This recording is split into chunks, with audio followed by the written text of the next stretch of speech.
page 39, the third paragraph on the page. This happens to be an interesting chapter. It's not that much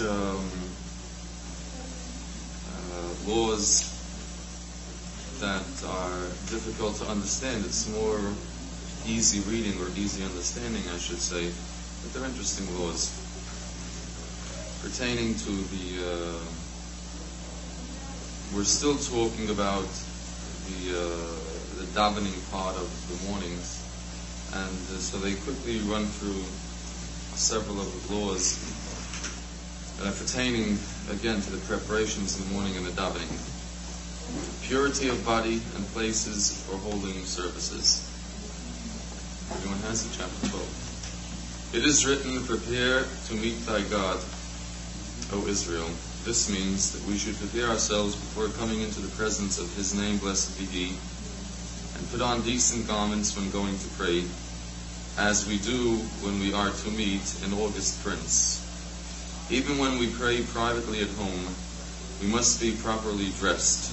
In communities where it is customary to wear sashes, one is not allowed to pray before girding oneself with a sash.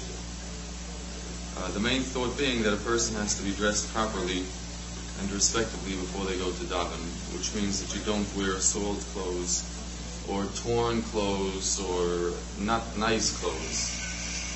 But as if you're going, because davening basically is that you're going to talk to a king, in this case the King of Kings. And if you knew that you were going to meet, let alone a king, but any kind of important person, you would dress accordingly.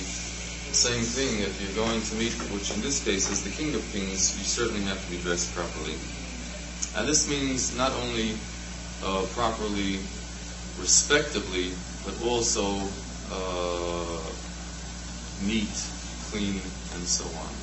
Respectably is zuger, there's nothing to talk about as far as that goes. But I changed my clothes, changed my dress. For Friday night. For Shabbos, to Ben Tzlach. For Shabbos in general, so people, someone should have special clothes for Shabbos, which is the ultimate day. In other words, special clothes set aside for Shabbos. This is even for daily davening, that one should be dressed properly. It is well to give charity before praying.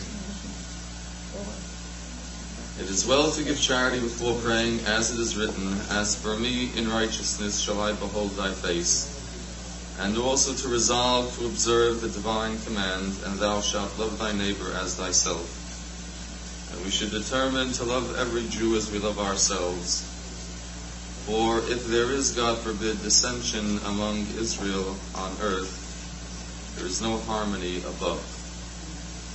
Very interesting thought. If there is dissension among Israel on earth, in other words, if Jews don't live in peace on earth, there is no harmony above, and there is no harmony up there either. Because so there is the result of what we are here. And if there's no harmony here, and there's no peace here, then obviously there's no peace up above.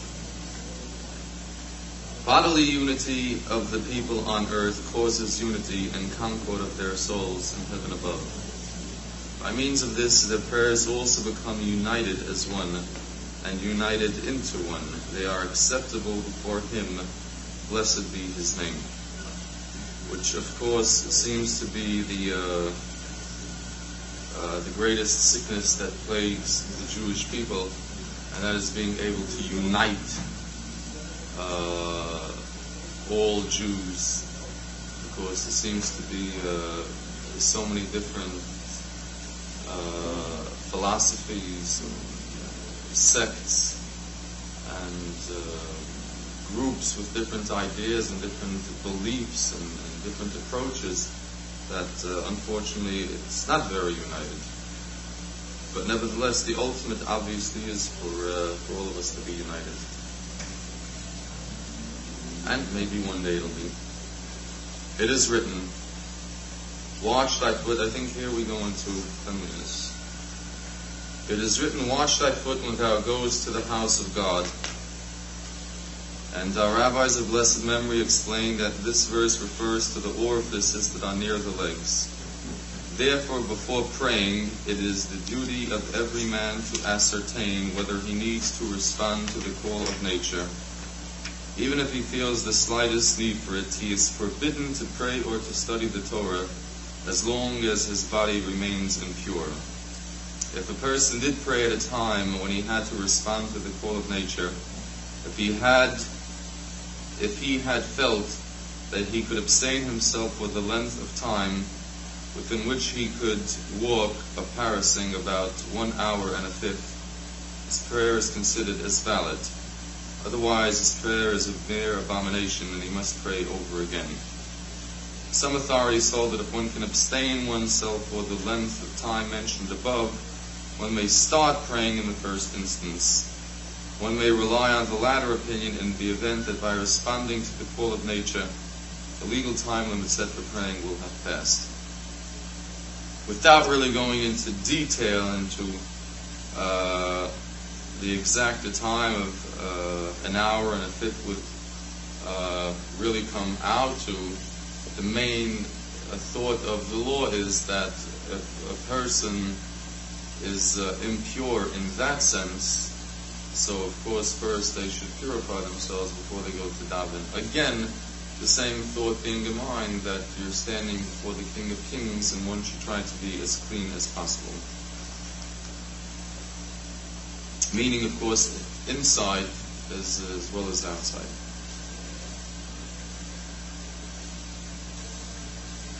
If one is certain...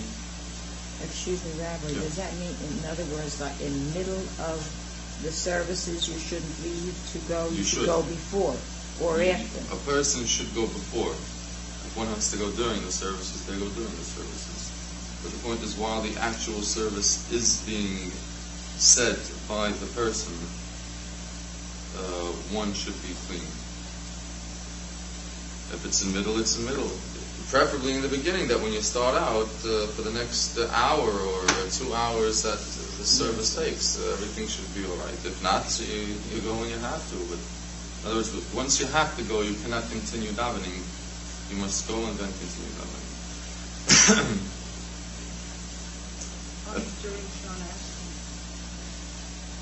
You are not really supposed to disrupt the Shemoneh Esrei until you finish completely. Try to contain?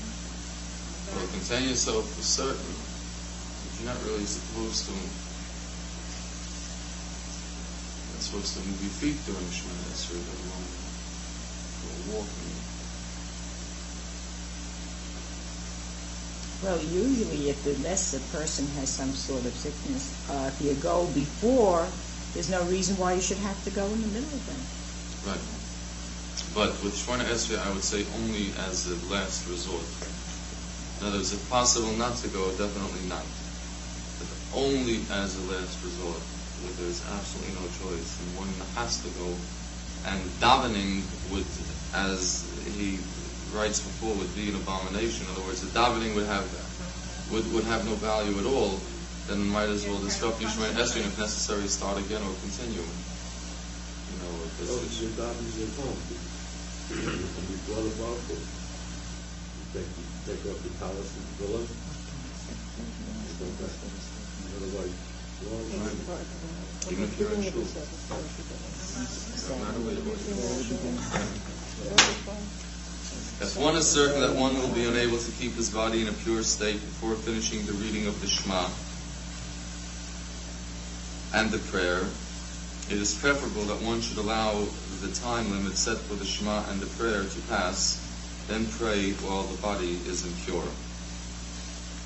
If the time of prayer is over in such a case, then one is considered as being the victim of an accident, and one may complete the prayer as is provided in chapter 21. If one thinks that he can stay pure during the reading of Shema, one should put on the tefillin when finishing the benediction before the Shema, which is the last part of the bracha there, and say the necessary benedictions over the tefillin.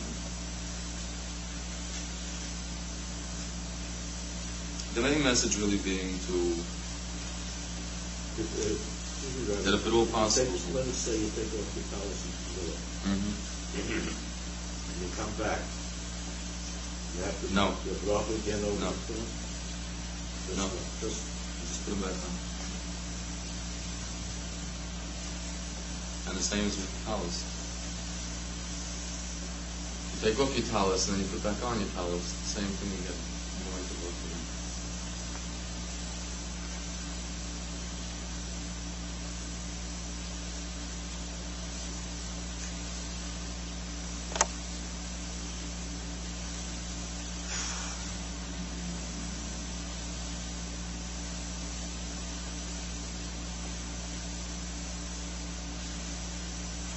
Before praying, the hands must be washed up to the wrist.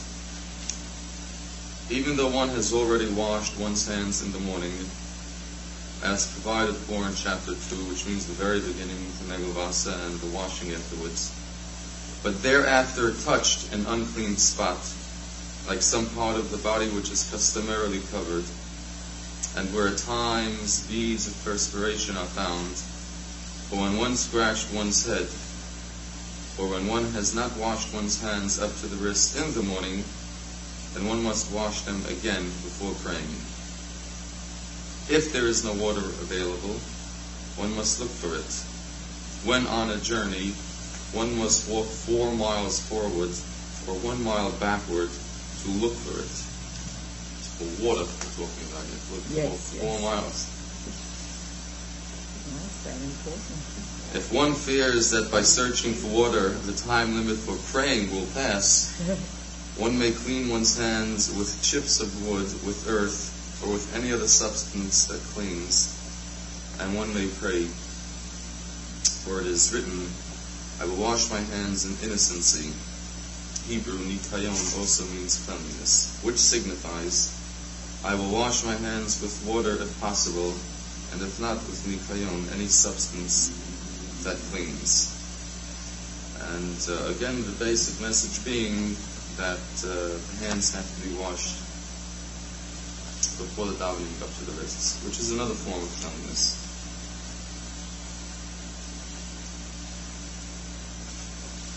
If one washed his hands properly in the morning, but does not know whether or not his hands have become soiled, since his mind has become diverted in the meantime, he must wash his hands again for the purpose of praying.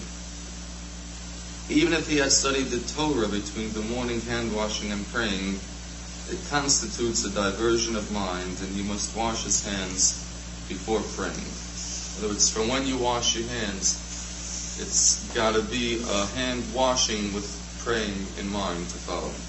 And if your mind was diverted, you have to wash your hands again. In this case, however, one need not necessarily go searching for water.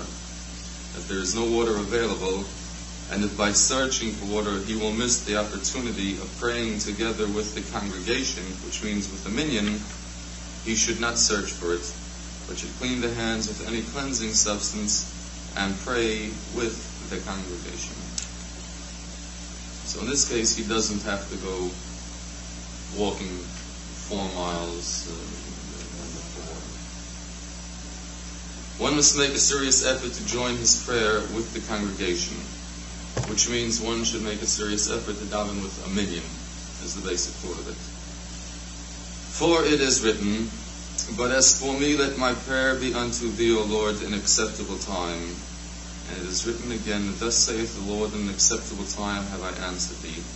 The Holy One, blessed be He, does not despise the prayer of the multitude, even though there are sinful men in their midst. For it is written, behold, God is mighty, yet He despiseth not any. And it is written again in the book of Psalms, He hath redeemed my soul in peace, so that none can come nigh me, but there were multitudes that strove with me. The thought being that when you daven with a congregation, it's a different prayer, or shall we say, the prayer has a different kind of strength than a person who davens on their own. And the way to understand it very simply is that if one person is shouting, you can hear it so far, and if 10 people are shouting, you can hear it that much further, and it makes that much of a stronger impression. So, the Shulchan Aruch says every person should strive to daven with a minyan, so that there's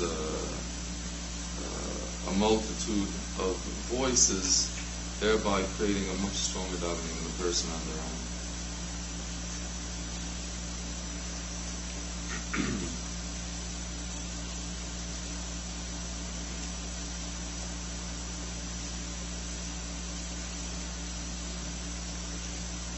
If a person is on the road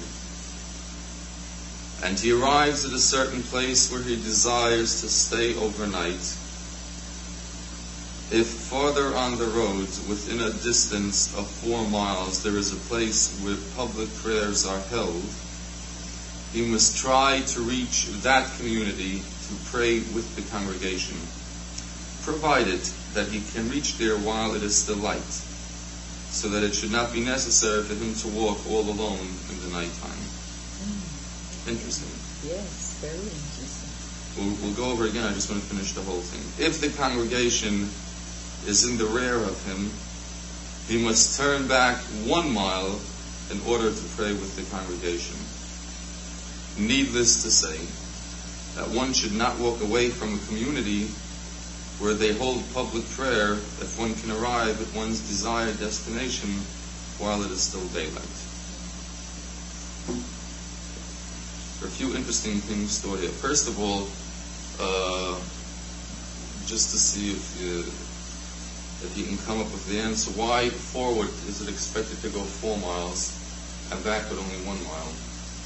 Well, going there is, that's the way you want to go, so you could go further, but you have to travel the way. They don't want to mess some plans up. You got to go this way, and every time you got to daven, you walk 4 miles backwards.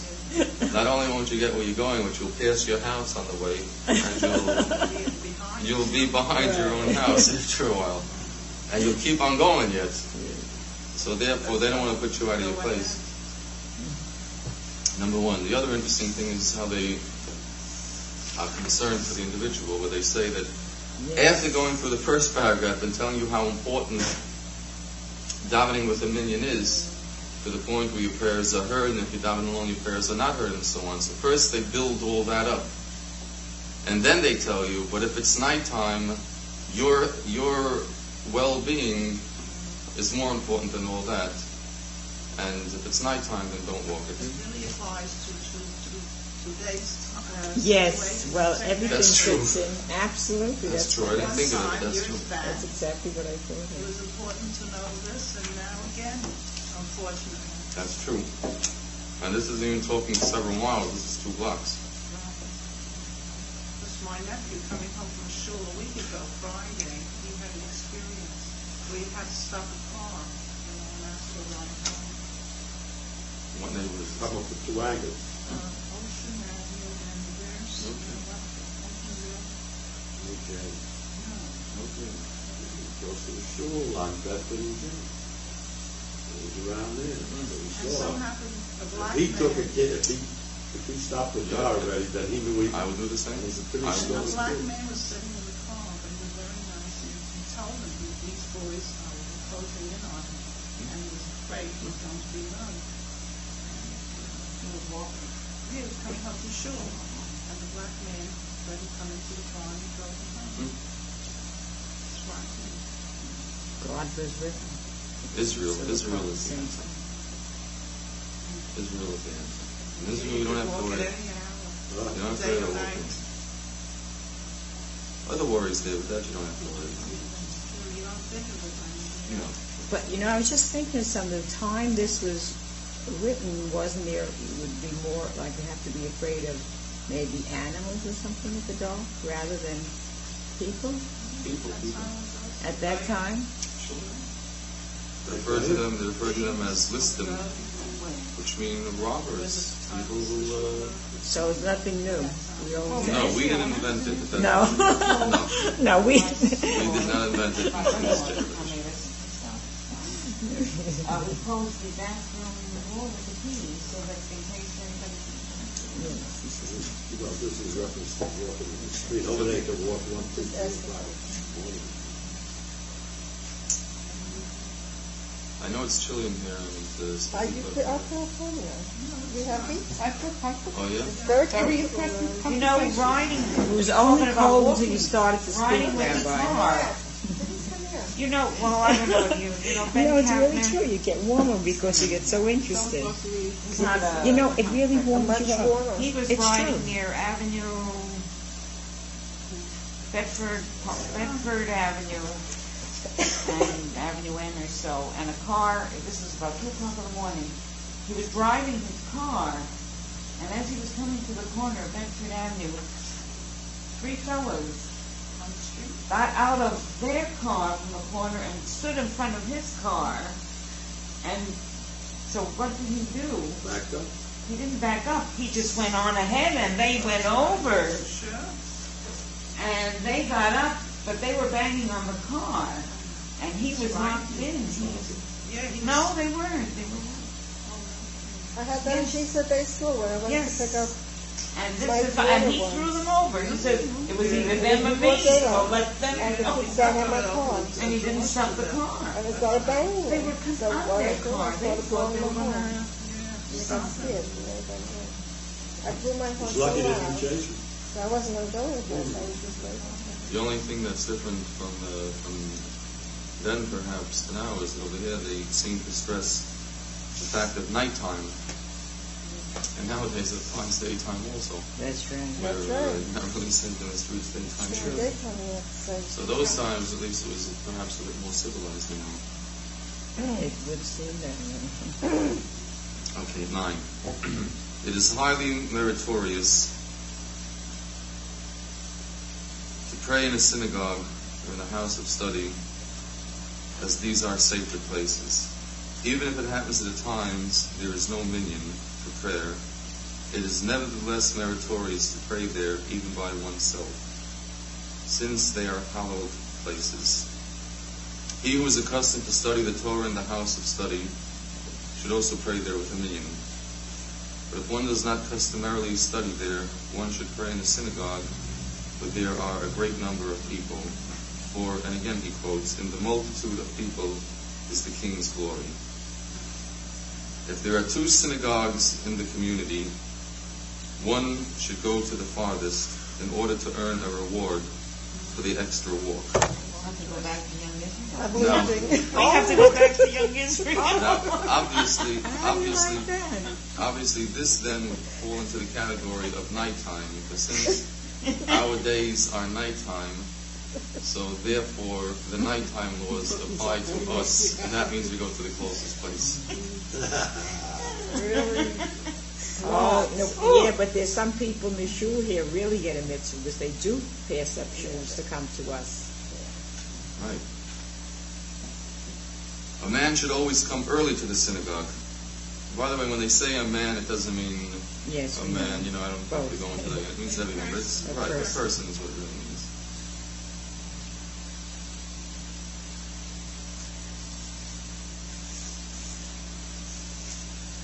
I know on Shabbos, your distance is limited. How about going to a shul? Does that apply to going to a shul? No. That's a shul. Oh, you mean Is it walking out the distance tchum? You limit? mean, well, nowadays this applies because we're all major cities. But the olden days, that law applied that you weren't allowed to leave the boundaries of one city and enter the next city. The boundaries of the city? I Yeah. thought that you were not allowed to walk. Distance, no. Well, when The it, distance is translated into the way it was set up then, which were cities. There were small shtetblach. Yeah. So you weren't allowed to leave one city and go to the next city. You weren't allowed to leave the boundaries. But to us, New York City is, I don't think anyone's going to walk from here to Boston. Another being a small town would be, what I understand, that the further you went, there's less chance of a movement being there. If you're within the area, like in the city area, you walk towards the outskirts.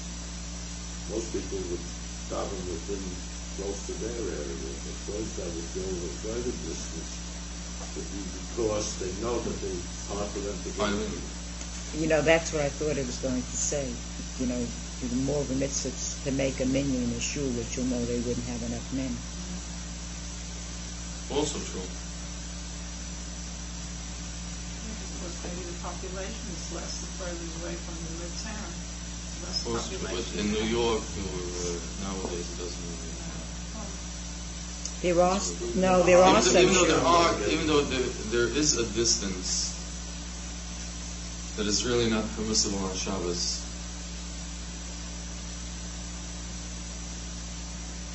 I don't know the exact mileage, but it's got to be such a long distance that it's not realistic to begin with.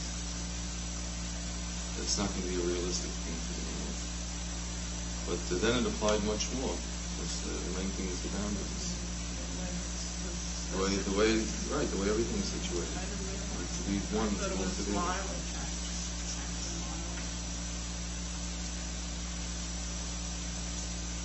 But Levin is ein gesund, and eventually we'll get into Hilchos Shabbos, the laws pertaining to Shabbos. All these things will come up. And then that becomes interesting.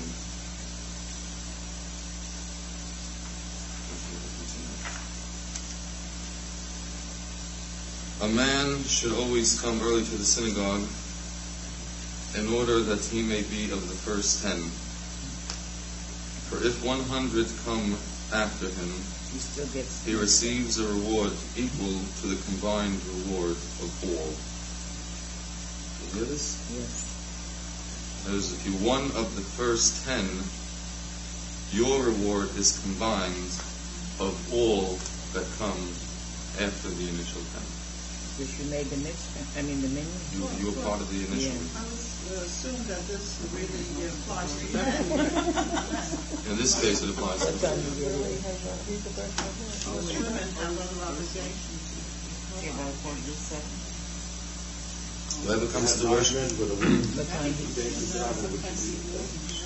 be the 10th person, yes. And the 10th man. Yes. You say that you say Kaddish and all the things. But you can't be counted for a minyan. That's not part of it. It's not part of it. People say anything. Yeah, you can do whatever you want, but it just can't be counted as part of the minyan.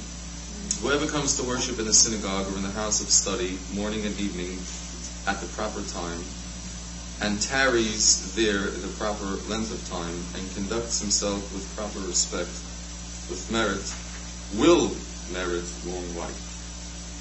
For it is written,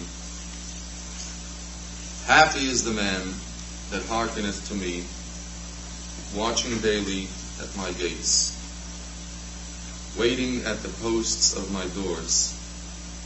And thereafter it is written, for he who findeth me findeth life. Matse Wunderlich. He who findeth me findeth life. So a person who is occupied with a shul, really in general, is what it means, which all falls into the same category, is really a blessing on that person of long life. Again, from the same pasuk, for he who findeth me findeth life. It is the duty of every man to select a synagogue or a house of study where to pray regularly.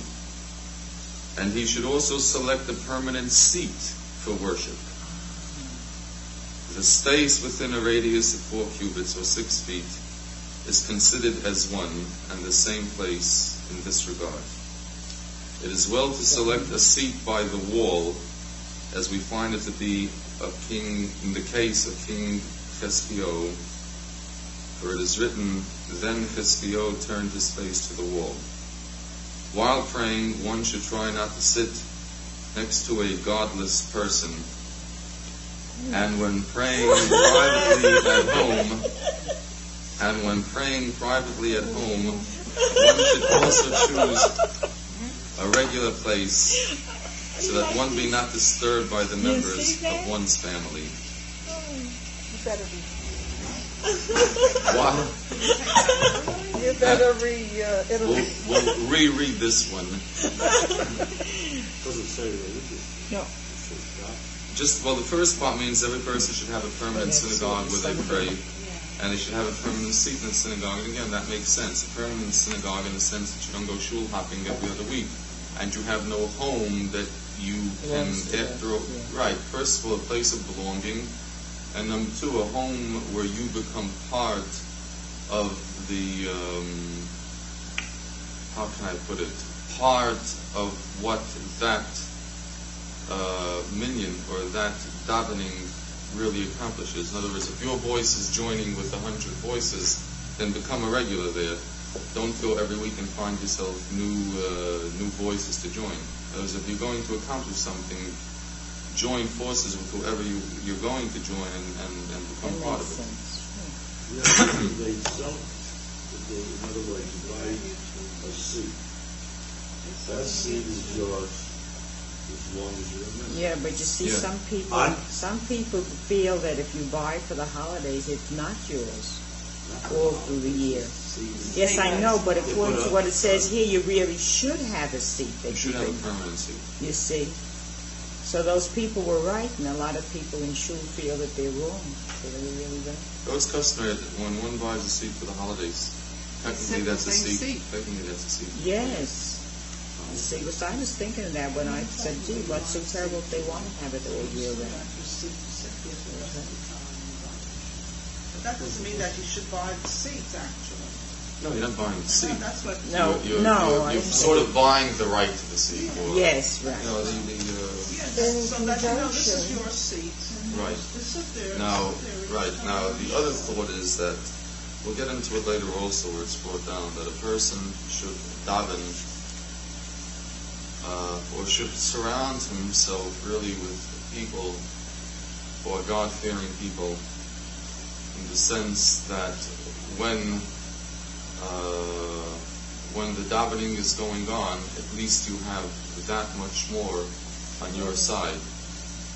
It's the equivalent of having a good team working for you or with you, opposed to a poor team or a weak team working with you or for you.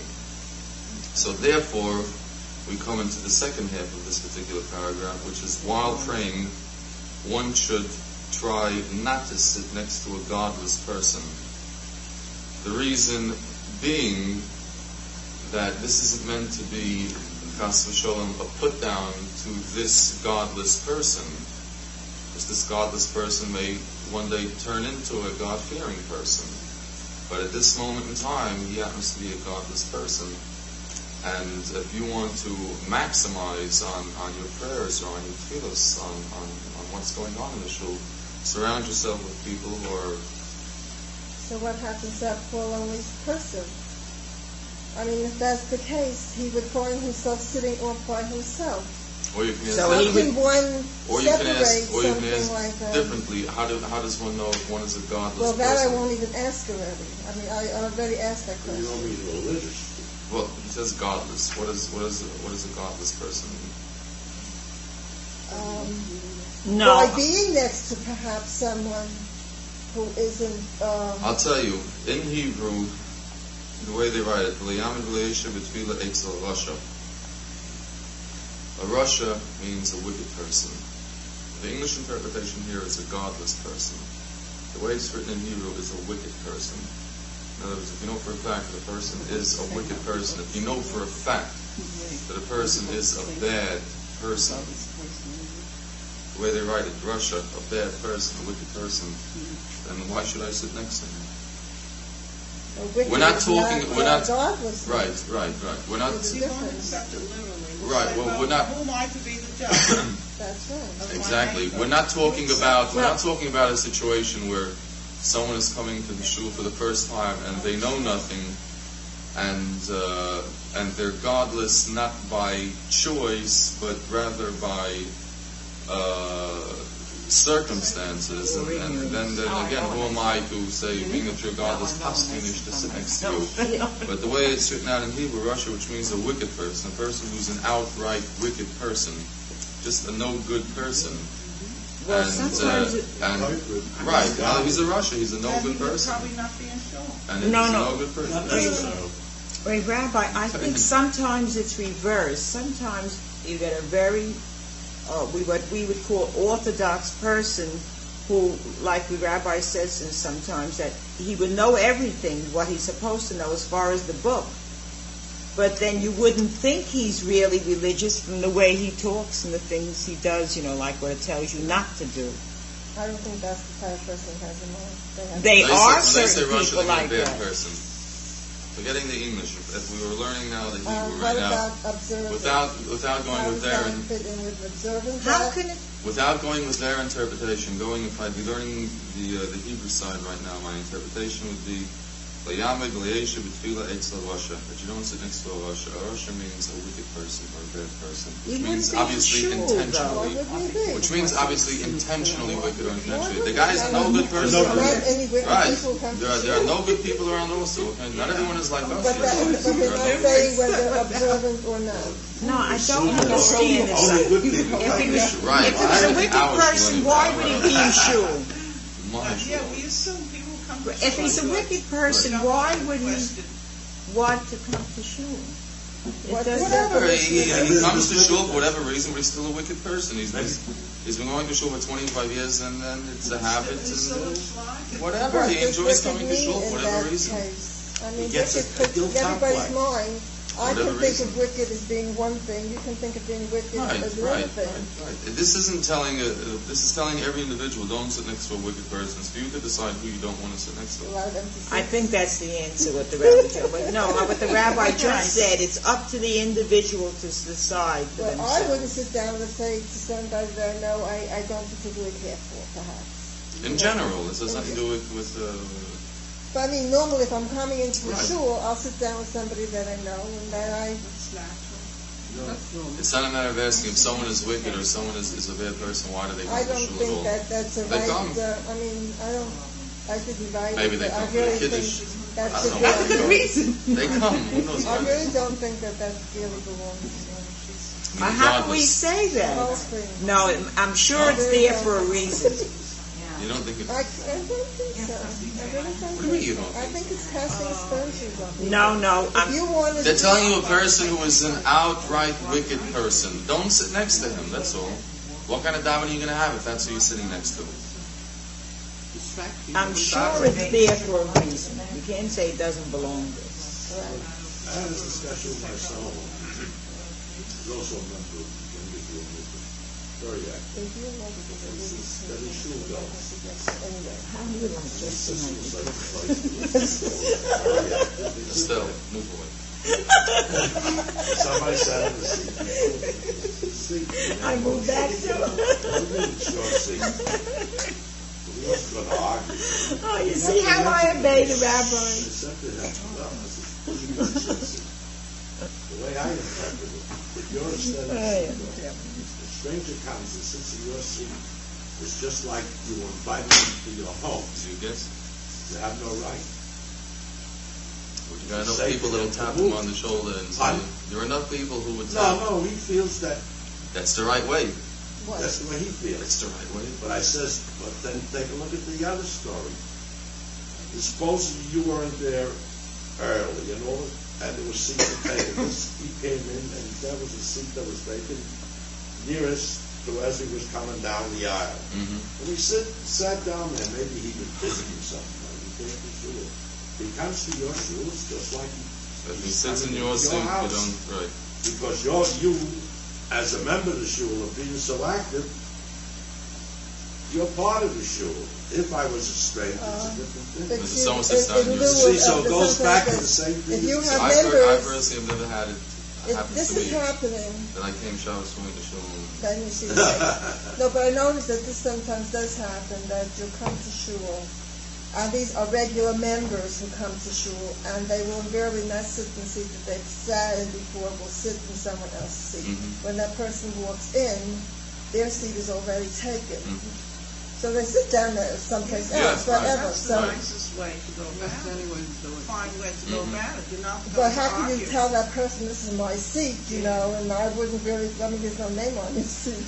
Or maybe the way would be to come the following week even earlier, to be there before the other person. Well, that's the answer. If you come early, you'll have your own seat. But, I mean, Objection I've could seen be it also happen. that if a man comes Friday, and if they don't have lockers like we have, he takes his towels Friday, and he puts it on a chair. Here, this guy comes along, gets a shot of extra towels, And he sits down. he sits down, he likes to see Well, it. some people Listen, he do could have been it. worse. He could have put on the tallis and sat down. That would have been even worse. At least Yeah, he can, and ask you to bring him and sit when you come. well, I guess you have all sorts of people able to do it. You can't argue Yeah, that. but No, when there somebody they do says have where something, they they say, have well, their you name can on take it. I know they any seat. do. You know, I don't have to sit there. I don't think so. No, we have no I think you have an amendment. Yeah, but what it's saying that you, because most people feel more comfortable having one seat. No, it says donated by doesn't so-and-so, matter. You don't have but to not share. the name of the person See, who in bought it. Israel, they have people pay No, no, $100 for You a can seat. buy a chair. You spend $500 for a 75. chair. You buy it. 75. That's And the seat is theirs. The seat is yours. But then you pay, In for some a seat schools, that's you in can the buy holiday. your own seat. Buy your seat. It's a good fundraiser, $500. It is a good fundraiser. Don't anybody think it. Yeah, it is. They get 75 in Young Israel.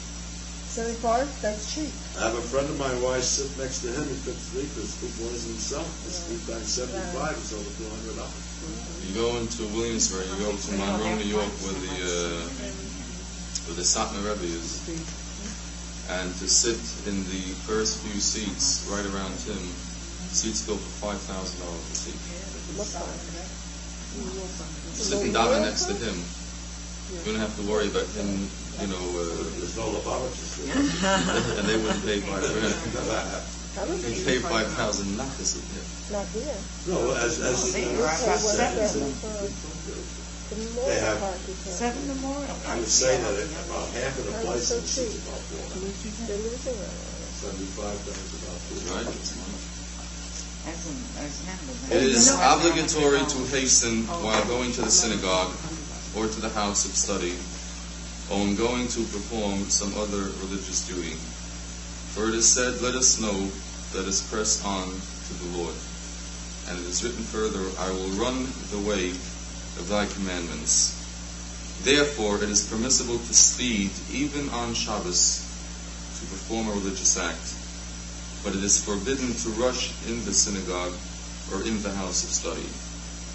On arriving at the entrance of the house of worship, one should tarry a while and not enter suddenly, and one should tremble with awe before the splendor of his glory, blessed be his name, and recite this verse, Vani b'rov chazdecha, but as for me in the abundance of thy kindness, etc. It's a pasuk that Vani b'rov chazdecha, that I'm with your kindness, I'm coming to your house to worship you. So before one comes into shul, they should stop and think for a moment where they're walking into rather than just flying in.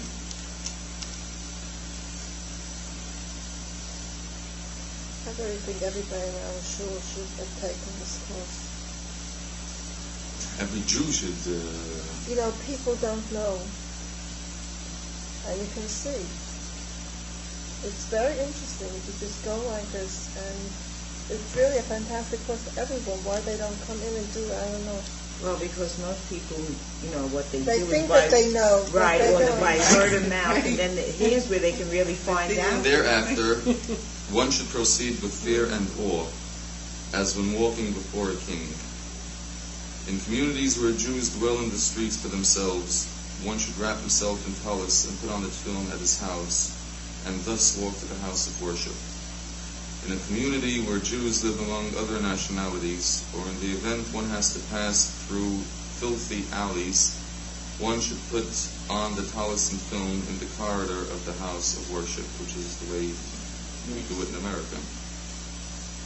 For it is a great merit to enter the synagogue enfolded in the tallis and crowned with the tefillin. But it's rather than putting it on in the shul itself, it's better to put it on outside the actual Beis Medrash or the shul, not outside the building, In other words, in one of the outer rooms, so that when you walk into the shul, you're already wearing the talis and, as they put it beautifully, crowned with the tefillin. If because of some emergency one is unable to go to the synagogue or to any other place where a minyan congregates to pray, one should get 10 male adults together and have a communal service at home. If this too is impossible, one should at least pray at the same time that the congregation prays, for that is a propitious moment. Likewise, if one dwells in a place where there is no minyan, one should pray at the time when the town congregation prays. Which means that if you're davening at home and you know for a fact that the shul is davening at 7:30, so if you're not going to come down to shul, you should also daven at the same time. So again, coming back to the original thought, so that at least you're part of a group rather, that is also praying, so that your voice is not lost all alone. Also, I read someplace that if you do daven at home, it should be the same room at all times. Right. We just read that. So that's the same, yeah. We just read that. That you should have a definite place, a permanent place to be davening in shul, or if you're davening at home, you should have a permanent place to be davening at home. I'm not reading it along. But if one desires to study or to begin doing some necessary work, and since, as it is explained in chapter 8, one is not allowed to begin those things before praying, then one may pray earlier at sunrise. Which means if someone has to go to work early and they cannot really make a minyan, or they have to do something else of importance, so they can daven as early as sunrise.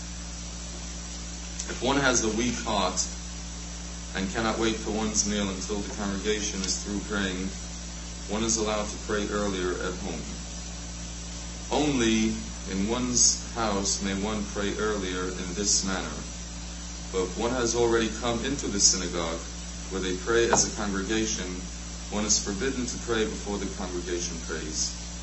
Even if one wants to go out of the synagogue and pray elsewhere before the congregation starts praying, it is forbidden. But if the congregation is late in praying, one may pray alone in order that the legal time set for praying may not go by. Likewise, if one is sick or has met with some accident, one may pray before the congregation does, even in the house of worship.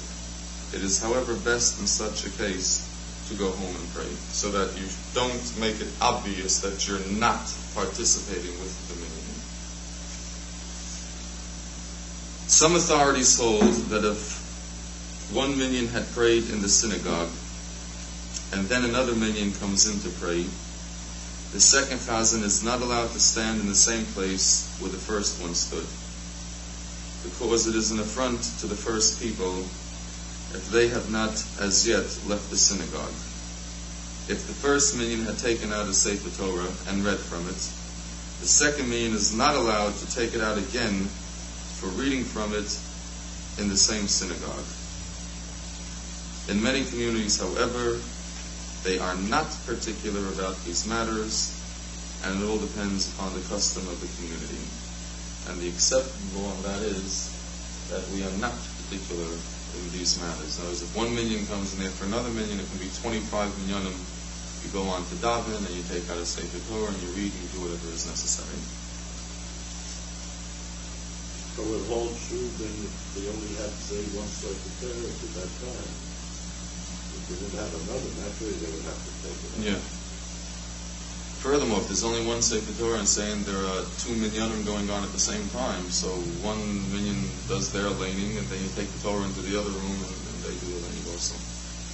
The inhabitants of a community may compel one another to build a synagogue or a house of study, and to buy books for studying purposes. In the communities where there is no steady minyan, the inhabitants may compel one another by imposing fines to assemble regularly for a minyan, so that the regular daily service might be continued without interruption. Even scholars can be compelled to come to form a minyan. What? even scholars can be compelled to come to form a minyan, although they are prevented by this from studying the Torah. For there is a time for study, and there is a time for prayer. This was one big, beautiful chapter. No, very, very enlightening. Very interesting. In other words, they conclude by again stressing the importance of the minyan, that if necessary to impose fines upon people who are not willing to participate in forming a minyan. In other words, that is really the... I wonder if it's being carried out Today? Today, no. Today, no. The shuls that have great difficulty with the minyanim, like, for instance, my brother's shul out in Connecticut, and which is a gorgeous $2 million building, Waterbury, Connecticut. Gorgeous shul. Yeah. There are 3 shuls there, Reform, Conservative, and Orthodox. My brother's in the Orthodox shul. Gorgeous shul. And they have, their biggest problem is money. They have galore. A minyan is their biggest problem. So they instituted, and they were trying to come up with a plan of how can you guarantee the minyan in the morning. Because there were people saying Kaddish, and the other shuls certainly don't have minyanim in the morning, and this was the one Orthodox shul, and they were supposed to be the shul to supply all religious services to the whole Waterbury, really. They have a mikveh in the shul, they have everything there. Their caterers are glatt. They are the only ones who really have What's the cost to take the foundation off the whole shul. They figured out it would be easy for them to get a daily minyan and to do that. So what they did is, this is an interesting concept. The president of the shul brought it up to the board, and they decided, and they voted, and it was passed, that every board member must undertake 2 mornings a week to come to shul. If you're a board member, you must undertake the responsibility of the morning minyan, and that's the way they have the minyan right now. Every single board member must undertake whatever 2 mornings, and there's a list in the shul. But Monday morning, Mr. So-and-so, in other words, they have their regular 6-7 people. So rotations, right? They have their regular, they always had their regular, say, 6-7 people, and they're always falling short, 1 or 2. And they said every single, and they have a list there in the base medrash, in the shul, which I saw, with phone numbers next to the full board. And when it comes to your morning, you have to be there. If you want to stay on the board, to have a nice congregation.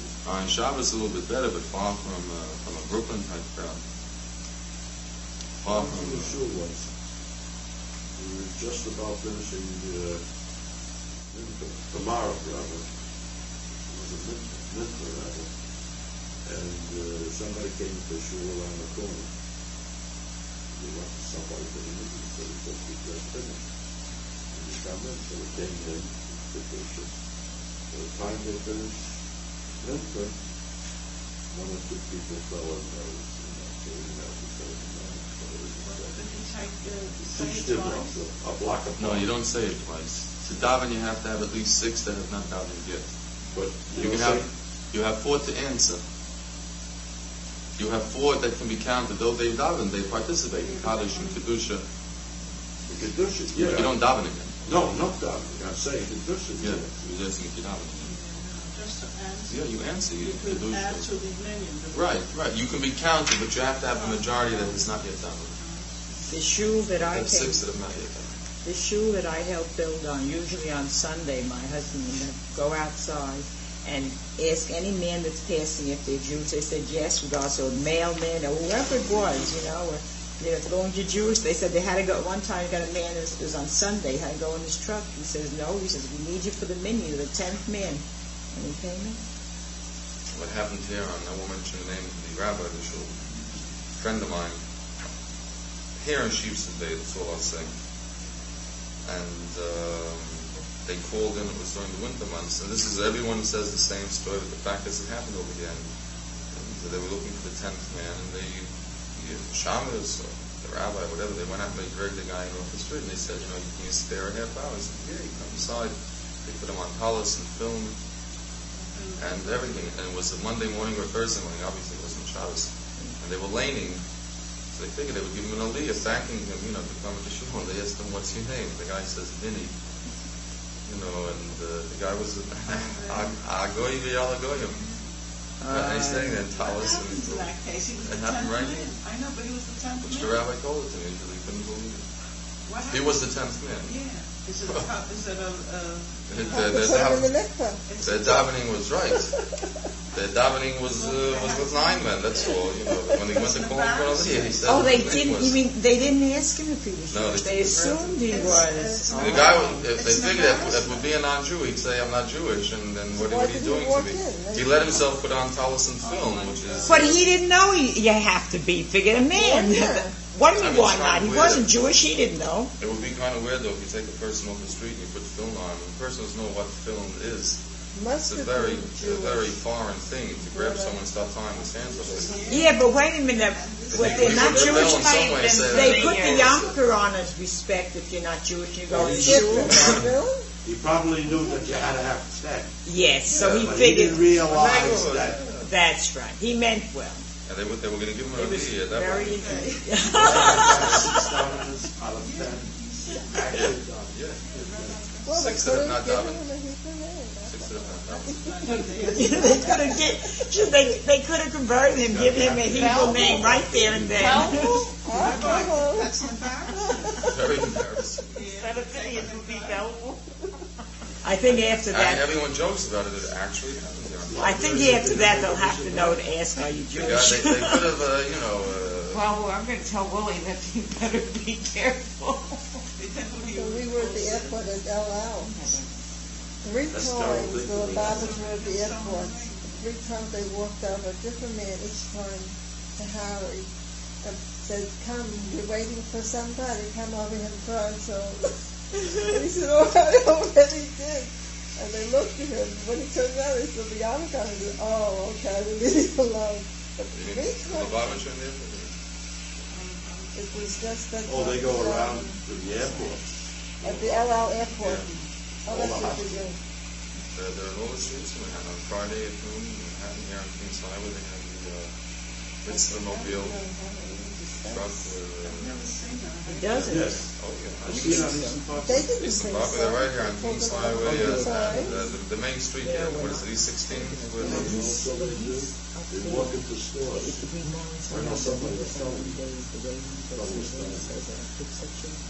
A lot of store. people call me that. And they ask them to put on film. I haven't done it since I've played since I was a listener.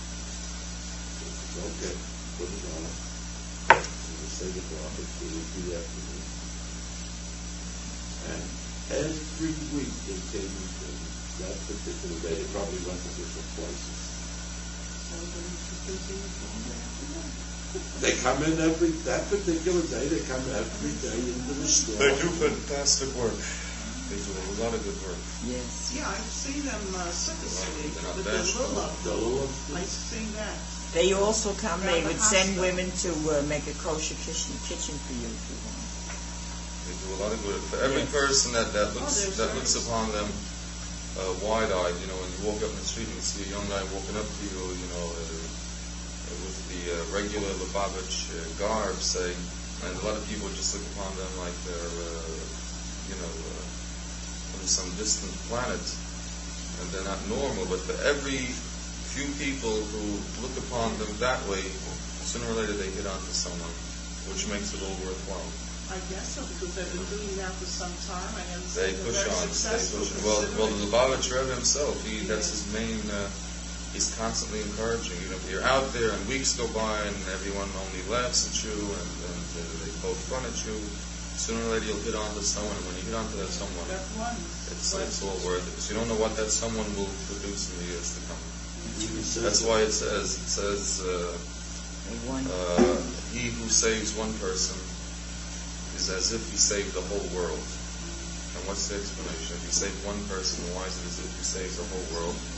So the answer is you save one person. This person will go on eventually and have a family, already has a family, and have children and grandchildren. So in fact, you save one person, but in fact, by the time that person is through, your influence will have gone down perhaps to 100 people. Yeah. So you can never underestimate My sister has any one person. volunteer living I went to Surface Torah. I got into one of the members' houses. There was some revelation. Oh yeah. They're They go wild. They're like mesmerized. Yeah. You know, I tell you, after a while, I was moving with them as he was talking, you know. I was like mesmerized. Then I looked up the glass, and he shakes his head. They go wild. They got them, they were down and out, they Like were mesmerized. So you say It's like non-religious. No. in a different world. converted and changed stones. I love Yeah, but that's not exactly. Well, no, I said it's Yeah, the something word like is that. different. Yes. Non-religious. But it's not a God, right? Godliness. Yeah, it's a really different, right? It was A witch is completely different. a godless person or a good person. The liberal translation of it. They're great people. On Saturday.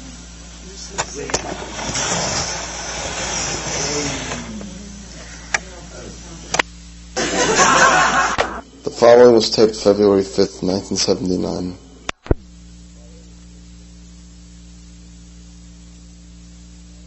Minion type of thing, and the importance of davening in a shul, and so on and so forth. Now, the next chapter, which is chapter 13, at the bottom of page 43,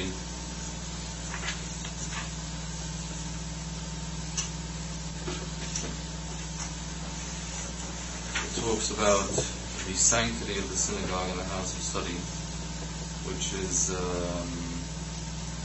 the importance of with what respect and dignity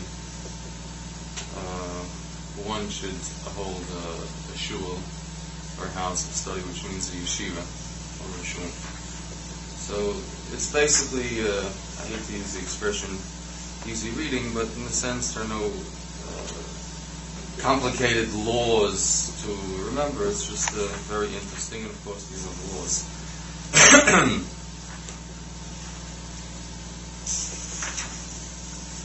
The sanctity of the synagogue and the house of study.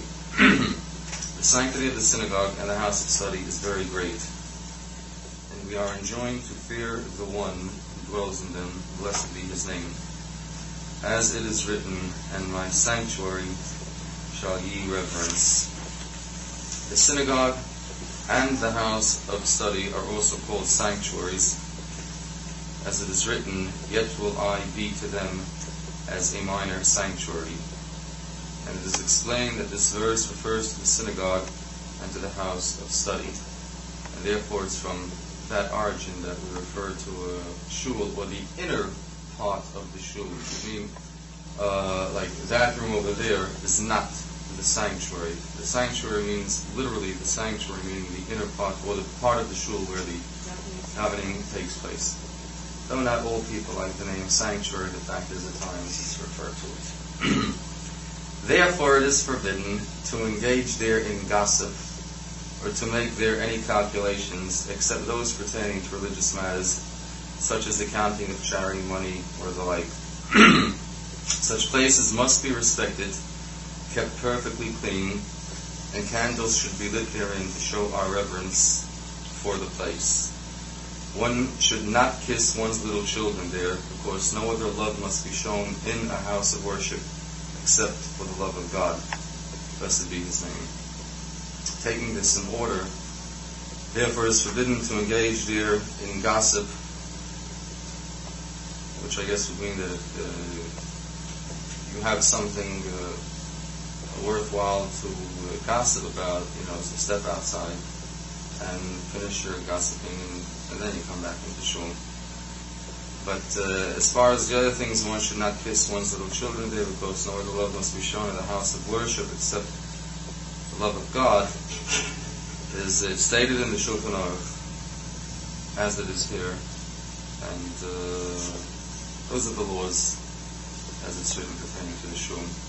Also, they, I think perhaps later they get into it, to differentiate between daily house of worship versus a weekly house of worship. In other words, a beis medrash means where you daven every day, the morning and evening services, versus the shul, which is used once a week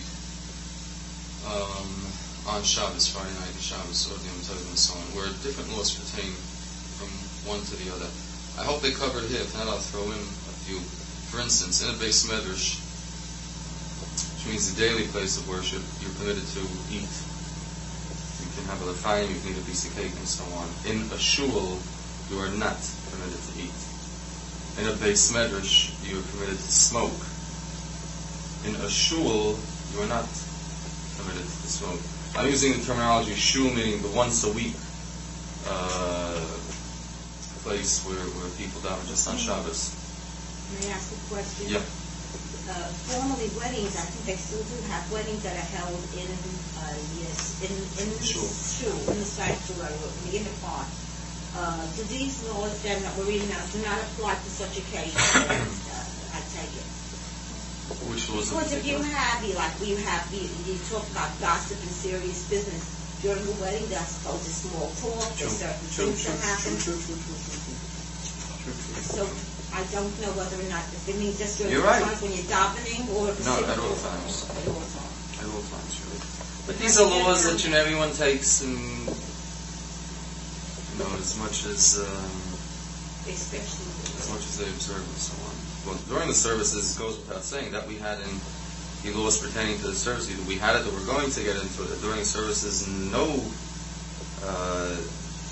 no topic other than the immediate davening should be in anyone's mind, let alone on anyone's lips during the services. That goes without saying that you shouldn't sit and gossip or whatever during services. That doesn't come into question at all. The whole situation is other or after the services. During the services, all this is automatic, and there's no doubt about it. The fact is that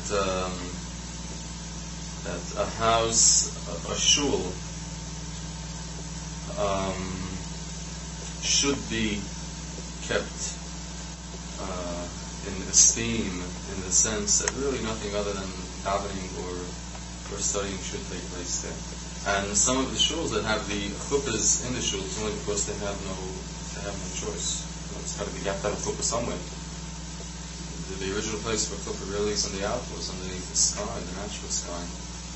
Being that it's impossible most of the time, so you make it in a shul. It would be a shul versus somewhere else. But you can have a wedding in a hall. There's no mitzvah which blesses the wedding or the union of the couple more because they were married in a shul than if they would have been married in a Purian manor on King's Highway. There's no difference as far as that goes. The shul, that's where the weddings are, that's where the hall is, so of course the couple's going to be in the shul. You're not going to go out of your way not to make it in the hall, in the shul. But there's no specifications about a chuppah having any extra because it's in the shul. The only thing that does come about is that some of the shuls that do have it, even the local major shuls that have weddings, is that it turns into the wedding is fine, the actual chuppah of it is fine, but when it turns into an organ being played, and the way there's one shul in the neighborhood here, which I won't mention its name naturally, and where they have a female soloist during the early part of the chuppah, singing whatever, you love each other forever, or some nonsense like that. And which that of course is though it's a wedding, which is fine, but on the other hand, you're turning it into a cabaret for that half hour. You have organ and you have a woman, doing her thing and so on. So for that, there really is no justification.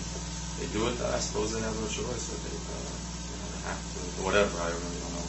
But for that, that's definitely a no-no. That's not. I mean, suppose it is the Imperial Manor. Right. I mean, it's not a shul. Well, I mean, that's perfectly all right. Are you talking about the singing or the music or what? Yes, the singing and the music. The music's perfectly all right. Are you talking specifically the woman singing? Specifically the music and the women singing. If All it's singing, a all place music. other than... Oh, then it's all right. Well, unless we're going back to the other question that we learned several weeks ago, whether a woman singing, right? But aside from that, it's perfect. The whole point is, the fact is, it is a shul, it is a house of worship, and you cannot convert a house of worship into a house of non-worship. In other words, it's better you should eat right now.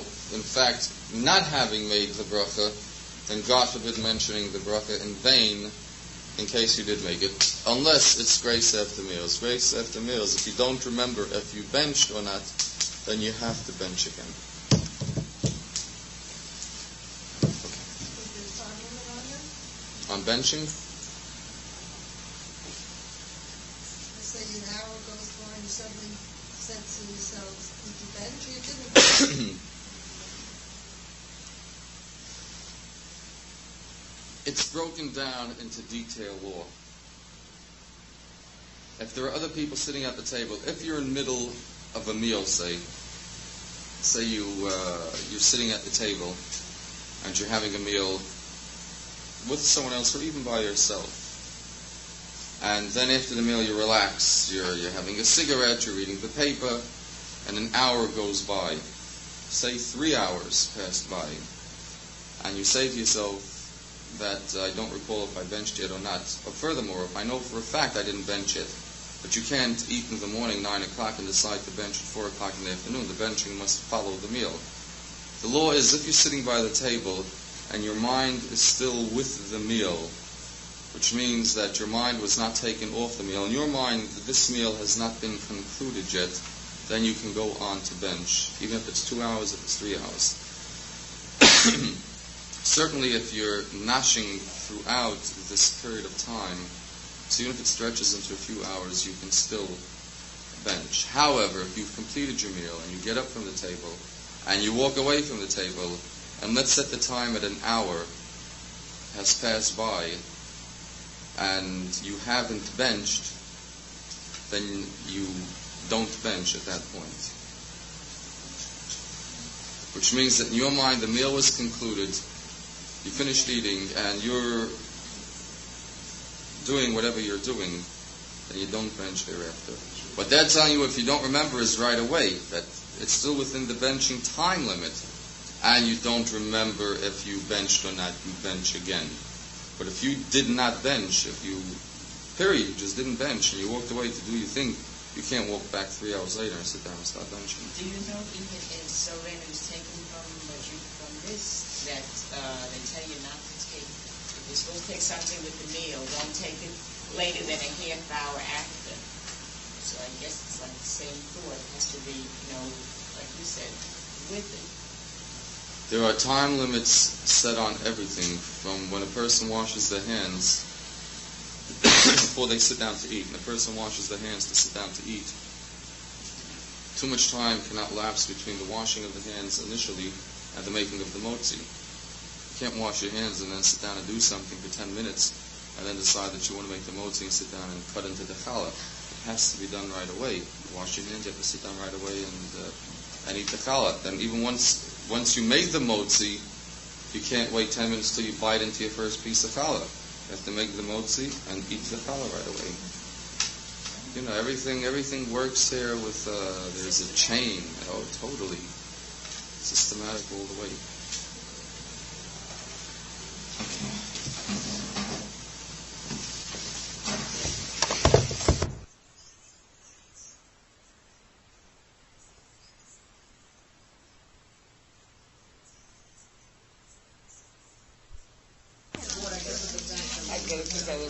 Okay, we'll get started at 8:15.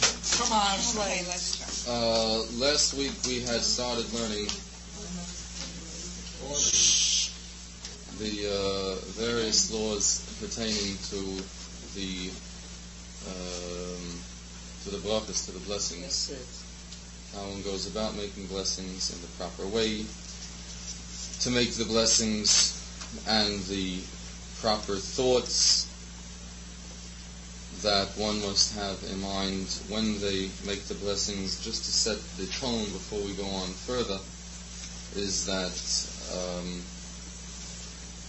every blessing that a person makes, rather than do it hastily and to not have any thought or any meaning with it when making the bracha, you must think carefully of what the bracha is and the meanings of the words, so that the bracha is made properly, so it has some kind of meaning, rather than just uttering several words, which, for all practical purposes, you could just say any words, and if the person doesn't have any feeling with it, then you're not. So a bracha basically is, a blessing is a thanking to God for whatever it is that you're making the bracha on. If it's for food that you're about to eat something, so you're thanking God for the food that you're about to eat. If it's a bracha for something else, whatever it pertains to, the bracha again is probably thanking God or praising God for whatever it is that you're about to do.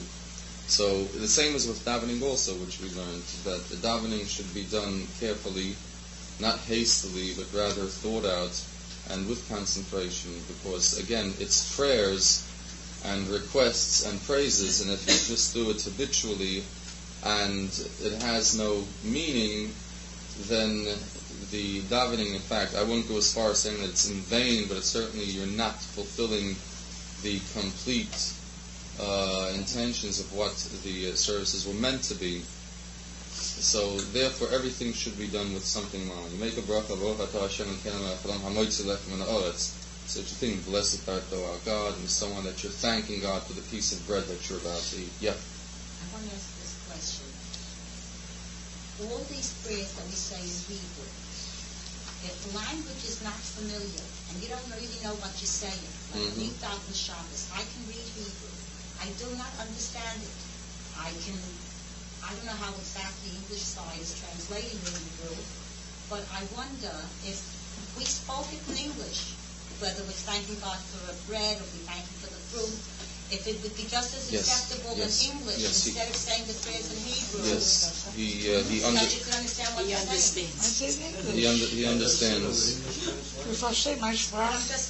He I'm understands. Yes, I'm answering you. Yes, he understands English, and it's completely acceptable. However, one must be careful of the translation that one is using, the siddur. For instance, the Waidenbaum siddur that we have right now is basically alright, though I personally have come across some areas where it's not exactly what the Hebrew says, but they certainly manage to 99% of the time the translation is alright. So if English is your language, fine, you daven in English. If you know Hebrew, and so you daven in Hebrew. If English is your language and you understand what you're saying in English, so you daven in English. On the other hand, if one reads Hebrew fluently and they have no problem reading Hebrew and they can daven in Hebrew, what they can do is daven in Hebrew, or say the words in Hebrew, which is really the way it was written, and then glance to the English and see, in fact, what have I just read, to add more feeling and more meaning to it. Whereas you can make the bracha in Hebrew and then see what you just now said. By doing so, you're adding the feeling and the thought to it. But if your language is English and you don't read Hebrew, or you read it so slow that there's no way in the world you'll be able to daven, so by all means, of course, you daven in English. Should your language be Spanish or French, the same applies, because you have to daven, and keeping in what we learned last week, that it has to make sense to you. And there is nothing, according to what we learned last week again, that angers God more than all the service that is done to Him, which is a basic part of it, is the davening,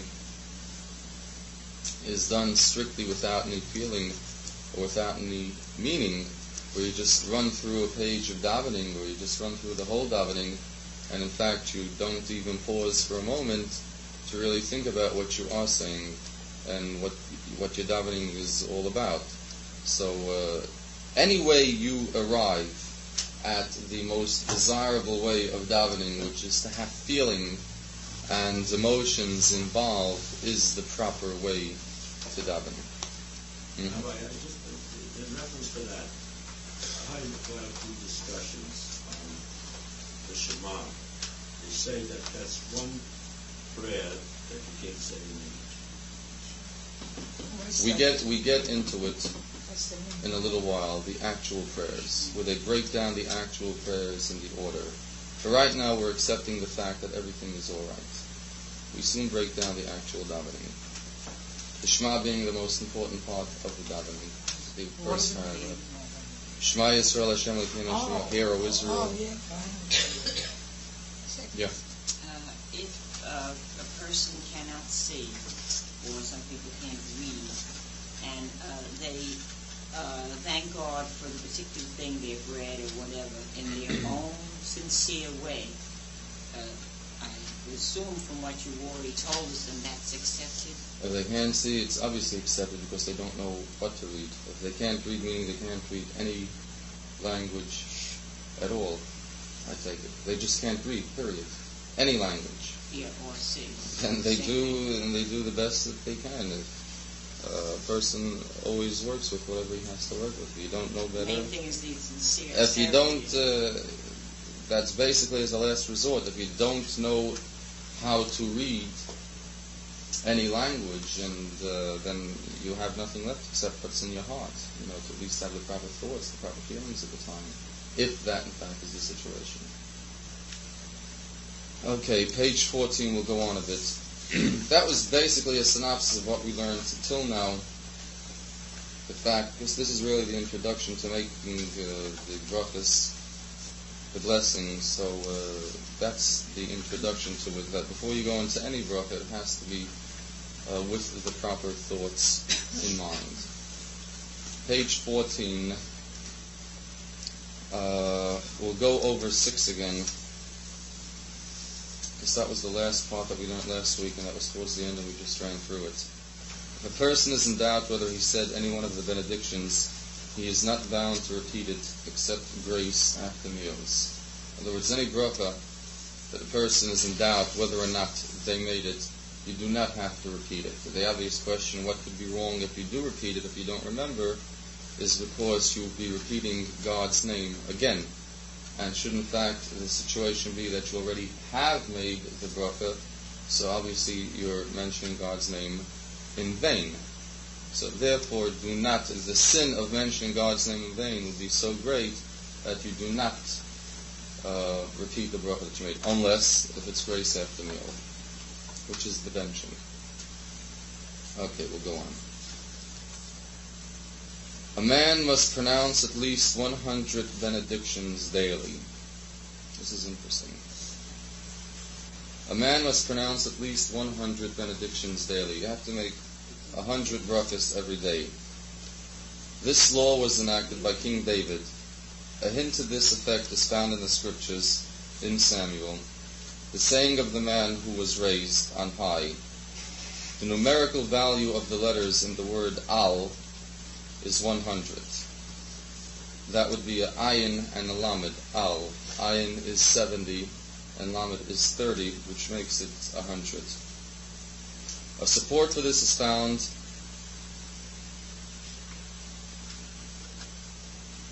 ayin and lamed is 100. Ayin is 70 and lamed is 30, which makes it 100, right? A support for this is found in the Pentateuch.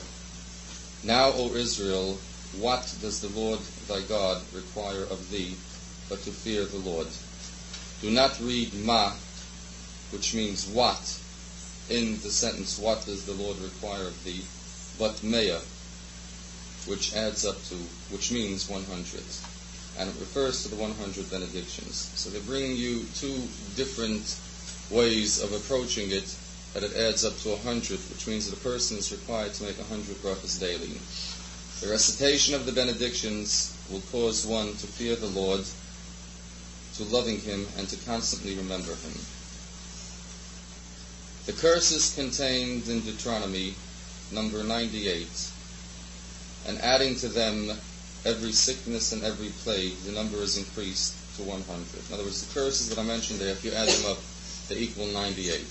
Add on 2 more, every sickness and every plague, the number is increased to 100. Now the 100 benedictions we utter daily shield us from these 100 curses.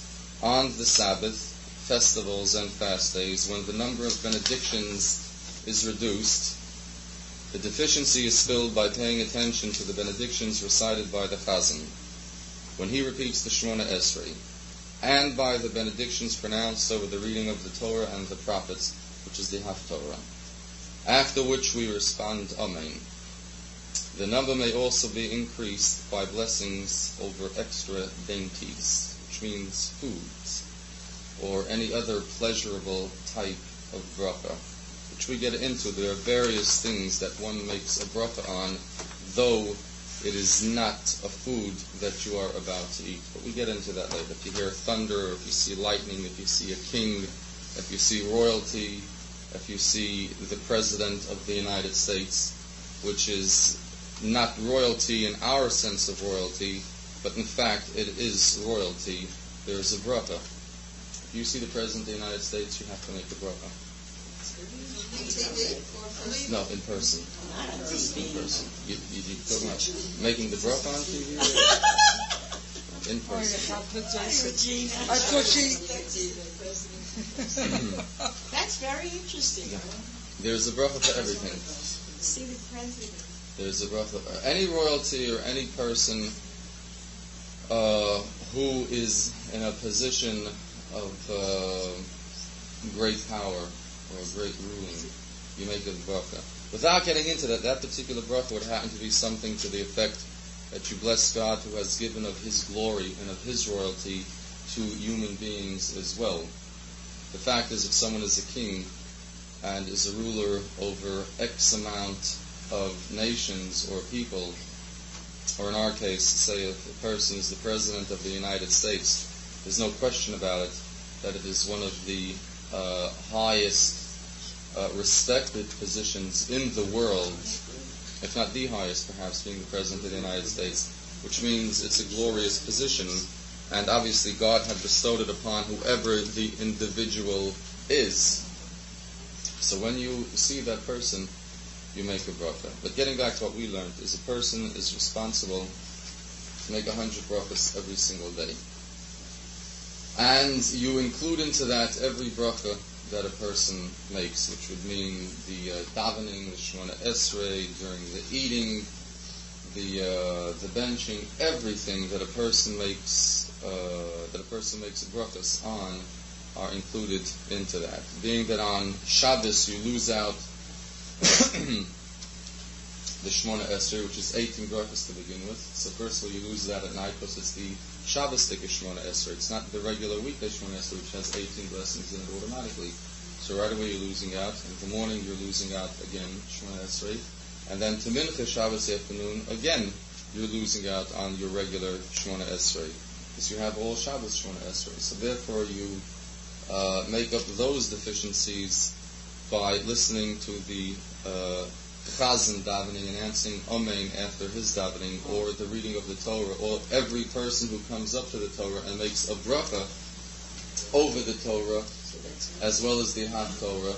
And if you're still short 100, then you make it bracha blessings over extra dainties. Before you said a man, and now you're saying a person, so does it mean the women and men, or just the men?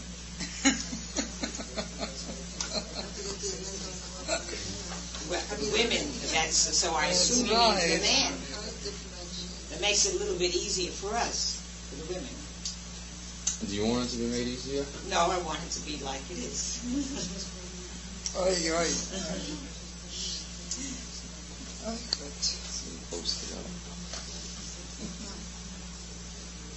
Interestingly enough, in the Hebrew, which is the way I learned it, it says Chayev Odom, a person. But nevertheless, the translation that we're getting is a man. So, I suppose I would say it applies to the man. Because of what you're saying about the Shabbos. It applies to the man. Yeah, so that's why I said it makes it easier for us. that you... What's the easy? You don't have to say 100. I think take put on shoes with the right hand first, with the right shoe first and the left shoe, because the man may turn. And does that same rule apply to women too? I mean, because women don't make home, so why does it apply to a woman? What Regina is asking is that being that we're saying the laws that we learned several pages ago of the proper way of getting dressed, for that matter also, the right hand goes first, or the left hand goes first, and the reasons for that being because the man puts on film on the left hand, and so on. So you're asking if it applies to women and to men also. No, I was asking in general if all this applies to men and women all together. Yes, that's right. Or are we sitting here and learning man's laws all the way through? No, he knows. Rabbi, when the women bench your left, isn't that a blessing that's only for women? Men don't. No, if there's no woman in the house, a man benches left. Yeah, because he mentioned. Not only that.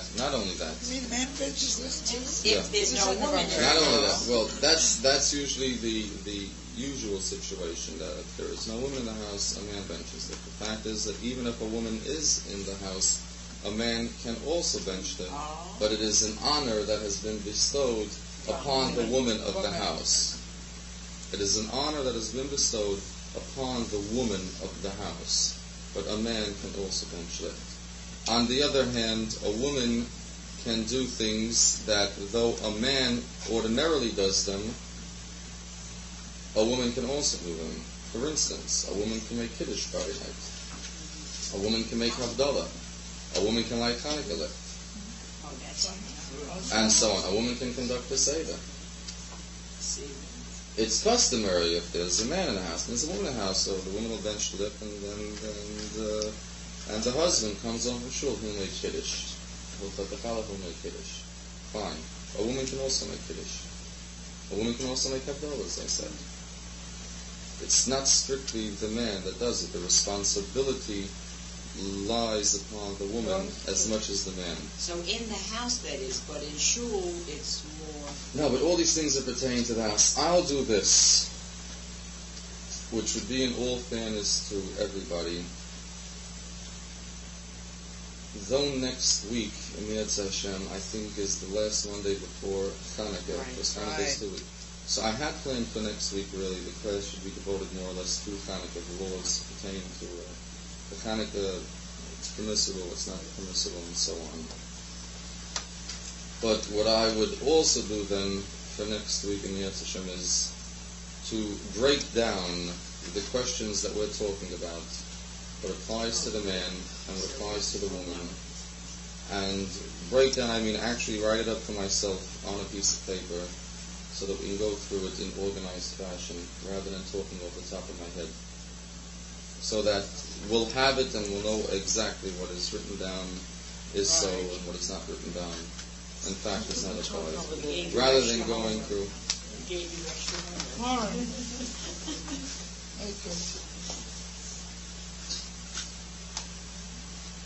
But which we'll get into eventually.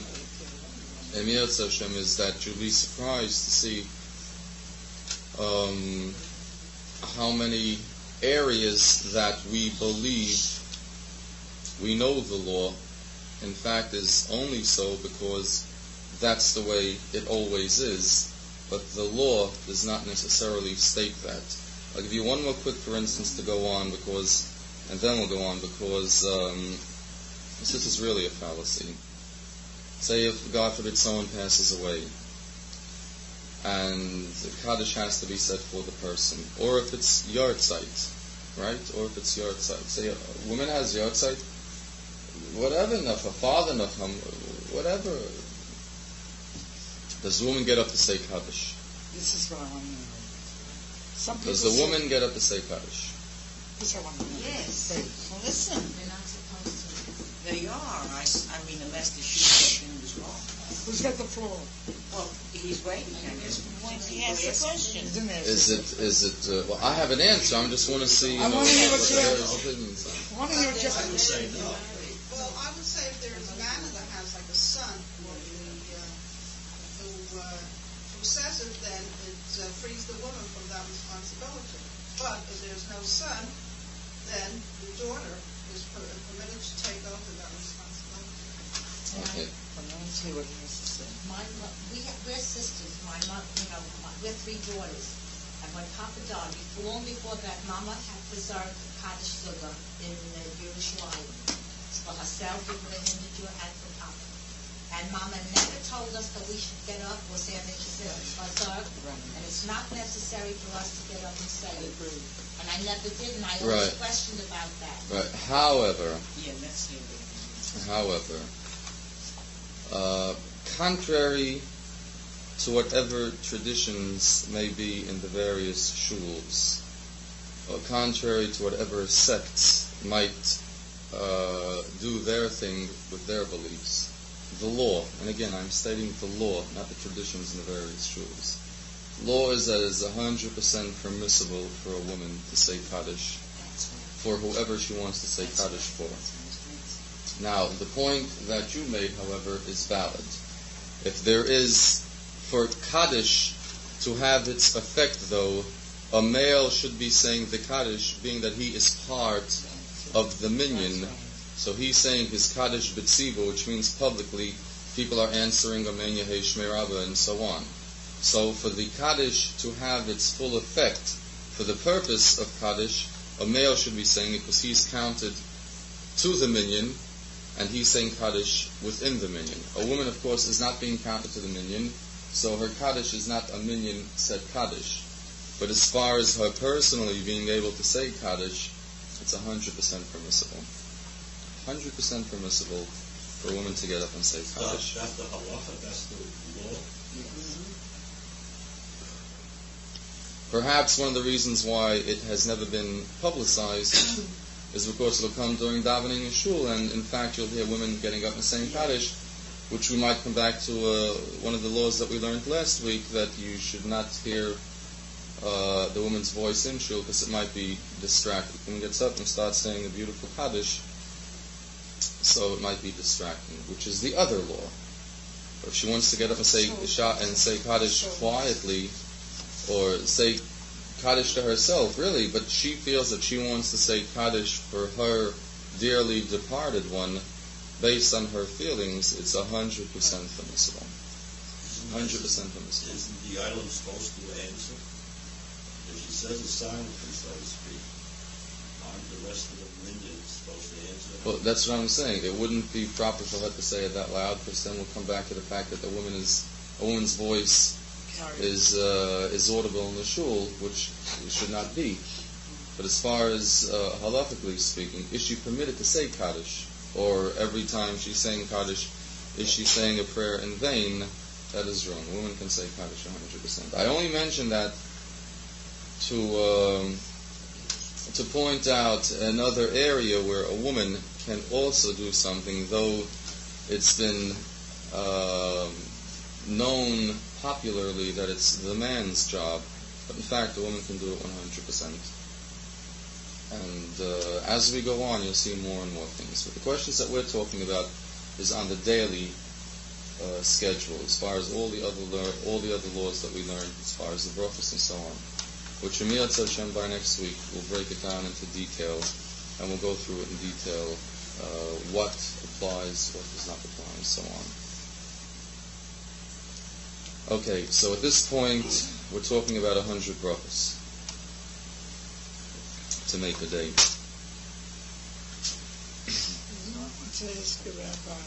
Yeah. Put it on the raised question. I lost an uncle a number of years back, about 20 years ago, no children. And through the years, I used to say, myself, when I came to shul here, over there it was okay with what I went previous. When I came here, I did it a number of years, and then I was told not to do it, not to say it.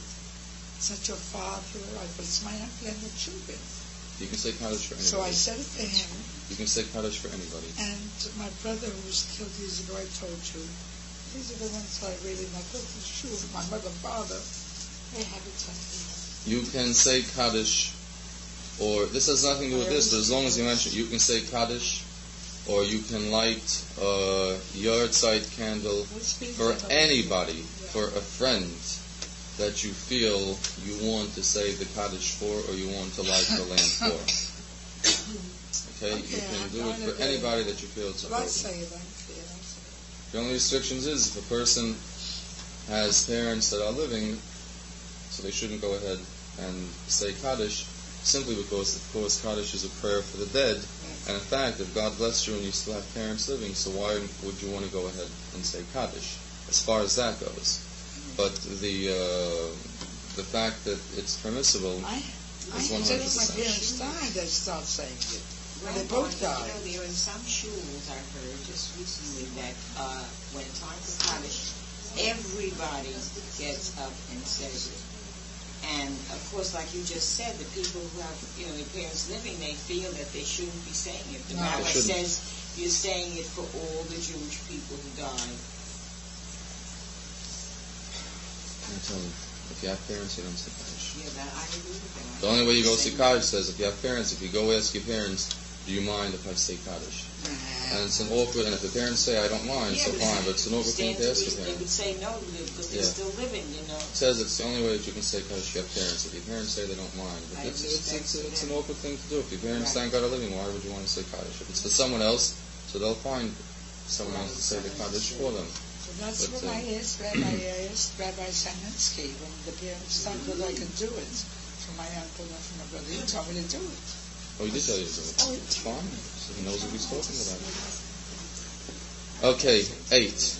Upon hearing a benediction pronounced by one's fellow, one must say Baruch Hu Baruch Shemo, blessed be he, blessed be his name, at the utterance of the name Hashem, and respond Amen at the conclusion of the benediction.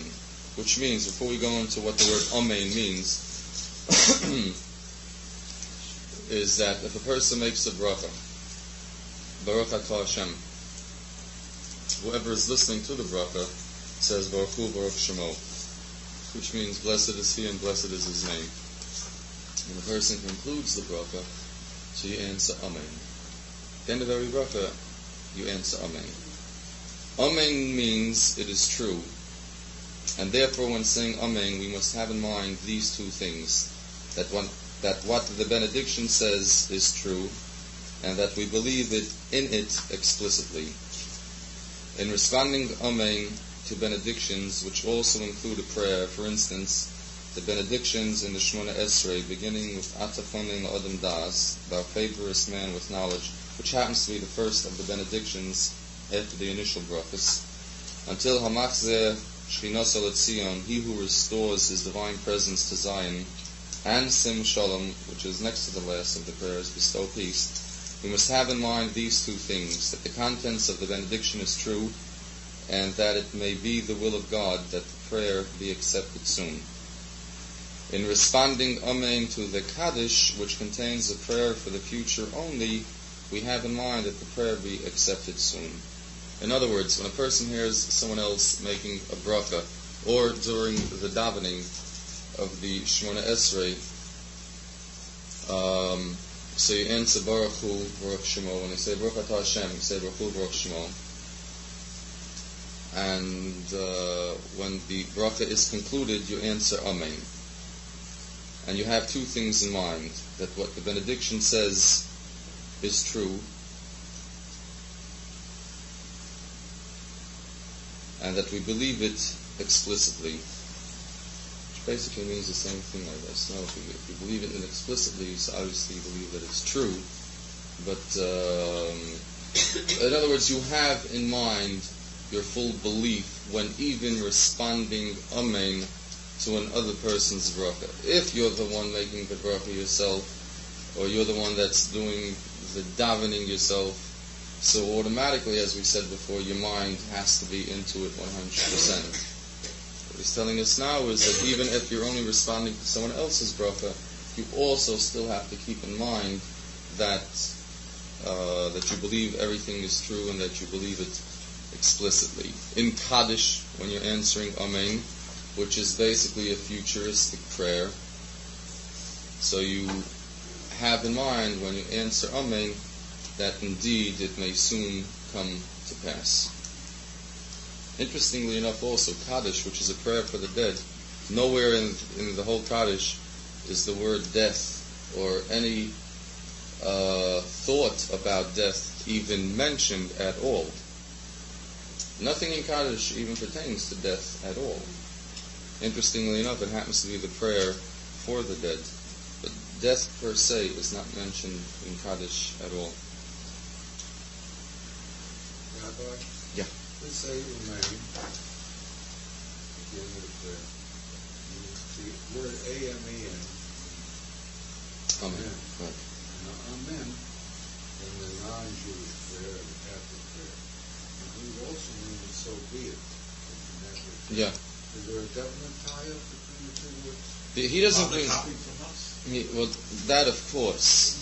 That goes of course. No, seriously, that goes of course. Well, Amen has been has gone on to being known to the whole world as "so may it be," or for that matter, Hallelujah. All the prayers were. You shouldn't say the end. I say Hallelujah. It's the actual pronunciation of it, which would end with Hallelujah, and then would be Y-A-H is God's name. The last part of that happens to be God's name. Hallelujah, and the real pronunciation of the last part of the word happens to be God's name, which you're not supposed to say. Again, that's been taken from us, which means praised be the Lord. Glory, hallelujah. The English sense, which means praised be the Lord, right? Yes, and another one too, that you see the witness, dash witness, that's another one. Yeah. That's Now, not supposed to be used until the Messiah is supposed to come. Now, interestingly enough, Amen, which is spelled Aleph, Mem, Nun, is broken down to three words. He doesn't talk it out here, but it's broken down to three words, which is Kel, Melech, Ne'eman. Aleph, Mem, Nun. Kel, Melech, Ne'eman. Which means God, Kel, Melech, King, Ne'eman, the believed one. That we, of course, believe in him. Therefore, at the end of every prayer and every benediction, we say, God the King, we believe in him, which has been turned into Amen, which originally came from three words, which means that we believe in God. So you're not going to say after every bracha, I guess the whole thing, we believe in God, Kel Melech Ne'eman, God King that we believe in. It's been turned into Amen. Thereafter, Amen, and it took on its worldwide popularity. But the origin comes from those three words. So based on that, you know that it's got to be with its Hebrew origin. Because in fact it comes from those three words.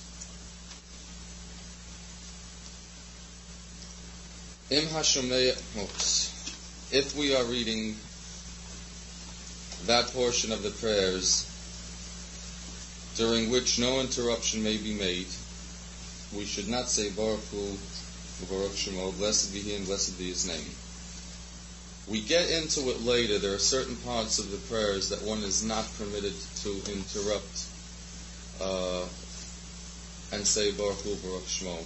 So if you're at that point and you hear someone else making the bracha, or parts of the davening, say you're behind the chazan or ahead of the chazan, and he's at a point where he's saying the various benedictions, and as is proper, you have to say Baruch Hu, Baruch Shemo. You don't say it if you're not allowed to interrupt there.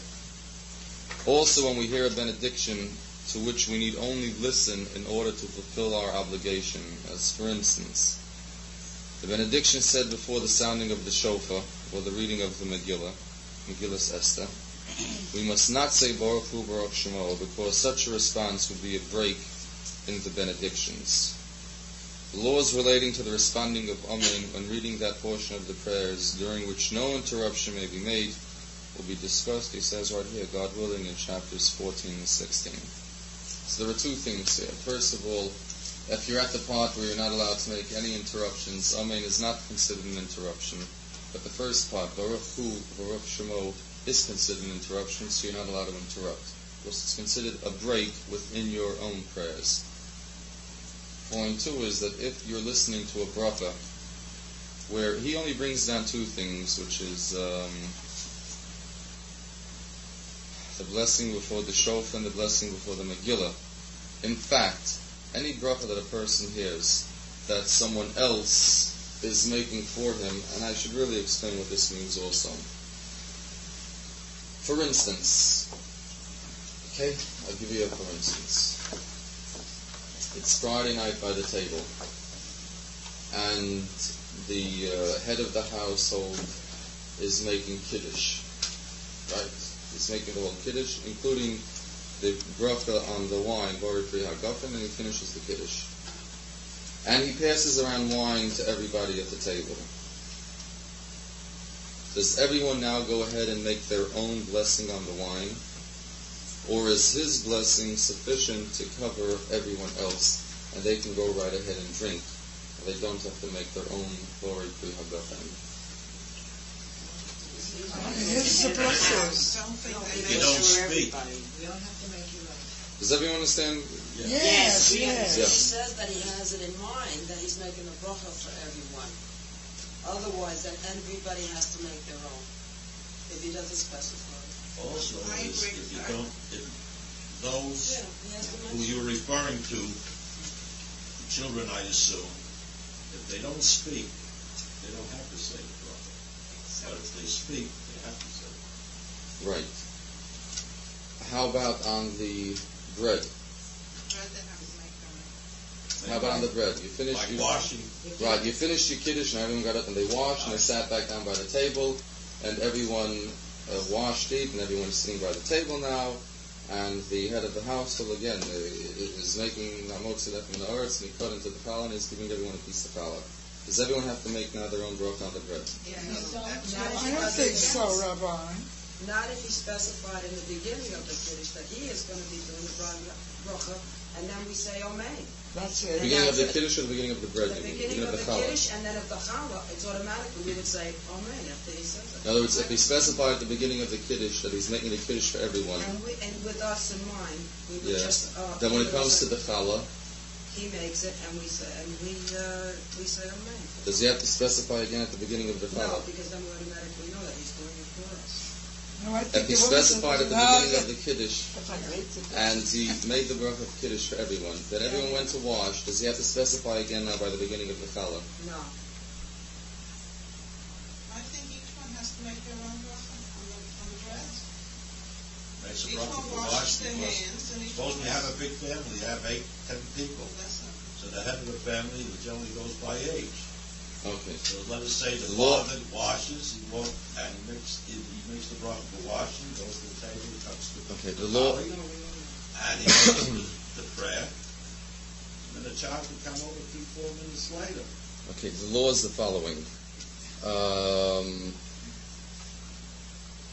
One can make a bracha and include others, and they do not have to remake the bracha.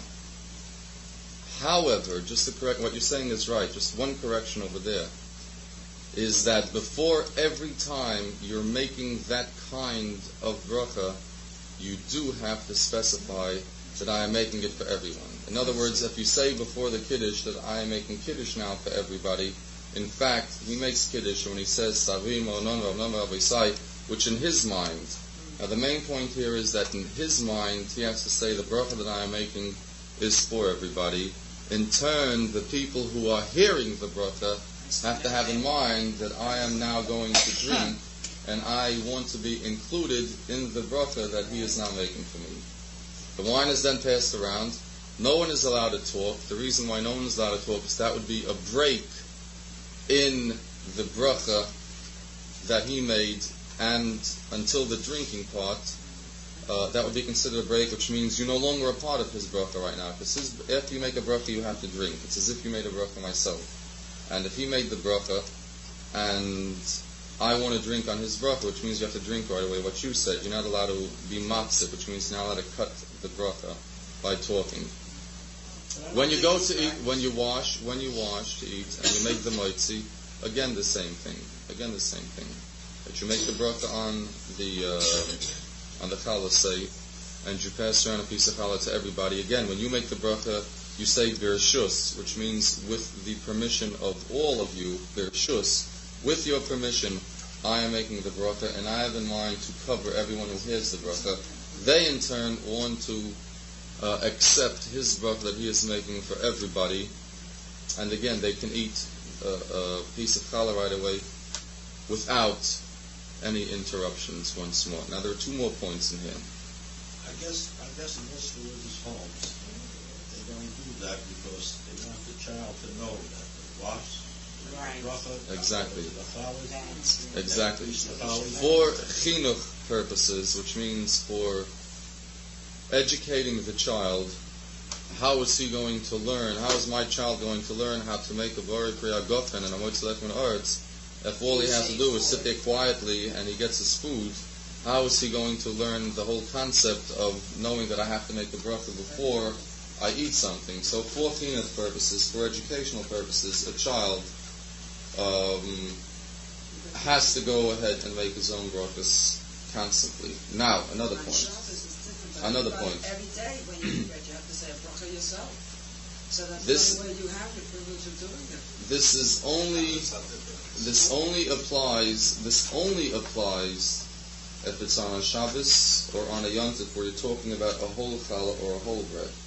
If you get up in the morning and you're having breakfast and I take a slice of toast and I'm eating it, and I make a bracha on it, I cannot give you a slice of that toast, and you sit down and just eat on my bracha's power. You have to make your own bracha. This is on Shabbos if you're talking a shlema, which means a complete challah, and the family is in unison at the table, and everything is whole. Shabbos you have a complete challah. I'm making a bracha on the whole challah, and I'm taking that and I'm passing that around to everybody. If it's during the week that you're going to eat, then each person has to go ahead and make their own brachas. Each one has to go ahead and make their own brachas. So now, if it's going to be this type of bracha, where I am making a bracha, and on the power of my bracha, 20 or 30 or 1 or 5,000 people are not going to have to make a bracha. They're going on my strength, for instance, which is what he brought down. If it's the blowing of the shofar, the person who's going to blow the shofar, he is making the bracha, and everybody else is only going to answer amen. Incidentally, on all these brachas, the people have to answer amen. That is not considered a break-off. That is not considered a disturbance of the bracha. You don't answer Baruch Hu, Baruch Shemo, but you answer amen.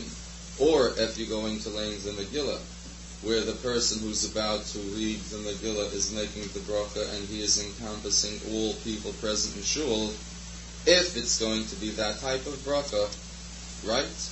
Or it's going to be Kiddush Friday night by the table, or it's going to be Challah Friday night by the table, on that bracha that individual is making, you do not say Baruch Hu, Baruch Shemo.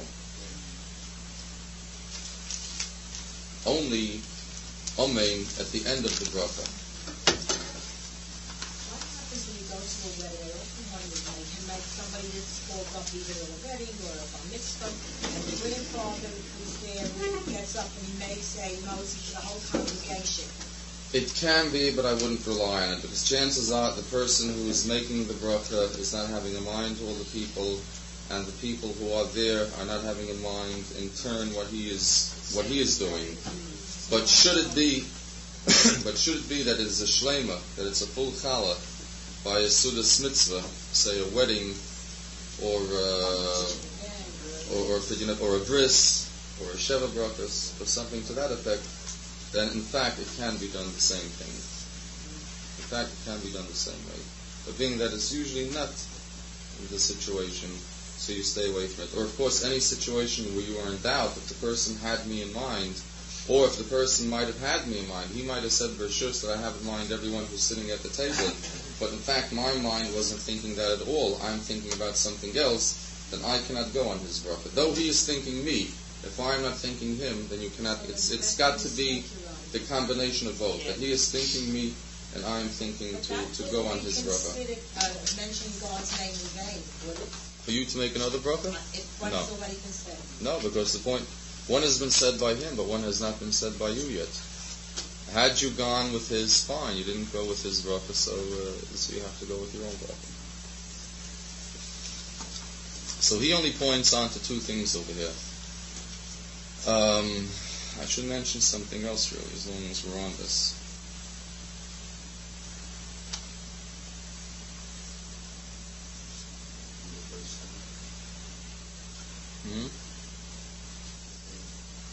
I should mention something else, and that is this. This is going even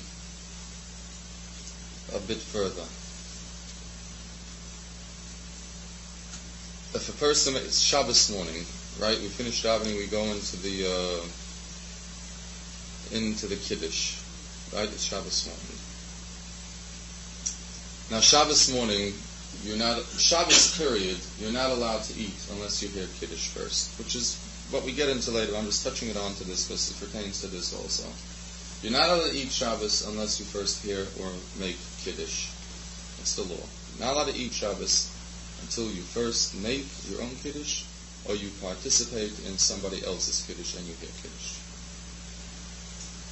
So, Friday night, it's no problem because no food is served in the shul Friday night, and by the time you get home, so whoever sits down to the Shabbos table, Kiddush is made first, and then of course you can go on to eat. Shabbos morning, we go into the Kiddush, and everyone eats cake or whatever. On what basis are you eating? What Kiddush did you hear that you are now eating cake? Must be, we're talking as in general, as in all shuls, must be on the rabbi's Kiddush, or on, it doesn't have to be a rabbi, any individual. It's customary, if it's a rabbi or a chazan make Kiddush, for whatever reason, or any person who would have gotten up there and would have made Kiddush, on the strength of that Kiddush, we are right now eating. What if the person is making Kiddush, and I am not thinking right now about his Kiddush, or say I'm standing in the outer room, or say if I even hear his Kiddush, but I am not thinking right now to be able to eat after that Kiddush is made, technically then you are not allowed to eat yet, because you'd be eating before your Kiddush. You would be eating before your Kiddush should you do it. Therefore, it is indeed greatly important that the Kiddush Shabbos morning is something which should be heard clearly. Okay, in my case, when I personally make Kiddush Shabbos mornings, I say Saviron and Oisai, and I have in mind for whoever is listening, whoever wants to draw off the power of my Kiddush, the Kiddush is made for everybody. But for the individuals, for the people, before they go ahead and eat whatever they're going to eat, they have to be Yoitza. They have to be included in the Kiddush that is being made. Right? So we'll go a step further. Assuming everyone is standing there and they're all included in the Kiddush. But the fact is that the glass of wine, the cup of wine that I make Kiddush on is so big, and there are 150 people in there. If I were to pass around a drop to 150 people, it also wouldn't be enough, unless we have some kind of miracle Hanukkah that would take place, that a drop would last enough for the whole shul. And if that is the case, then in other words, everybody or a percentage of the people are eating without Kiddush.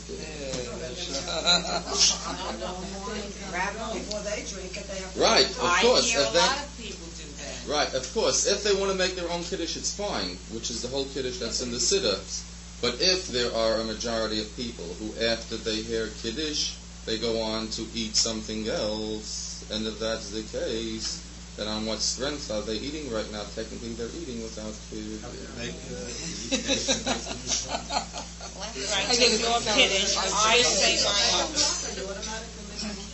That's assuming you go ahead and you make your own Kiddush. But how will you go ahead afterwards and fill up their cups? You can't. The answer is no. Is that on your Kiddush? The rabbi From says me? it can't. Yeah. When we take the Yes, those who take from me. But yes. you're saying it, Rabbi. Wait a minute. No, from the rabbi's cup. And then we take wine. He made already over the cup. That's why we. From the bottle. Wine, do we have to say the bracha on wine? After we heard you say the kiddush.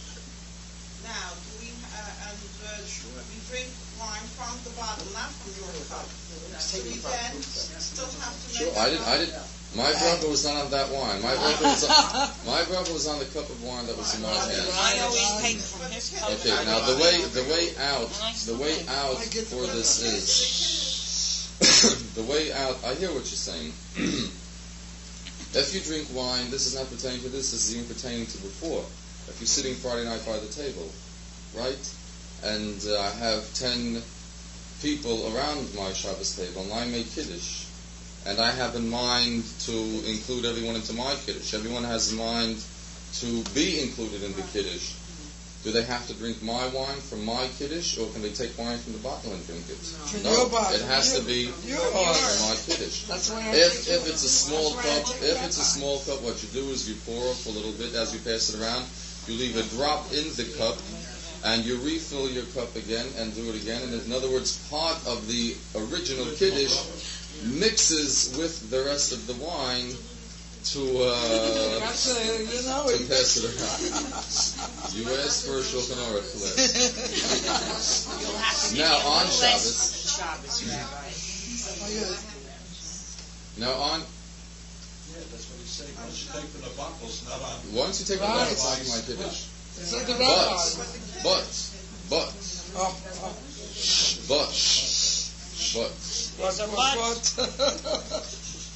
The out on this is simple, and that is, if you listen to my Kiddush Shabbos morning, and the fact is said that there are 125 people standing there, and let's say 5-6 people come around me, and in fact, I do pour little cups of wine, which last only for 5-6 people.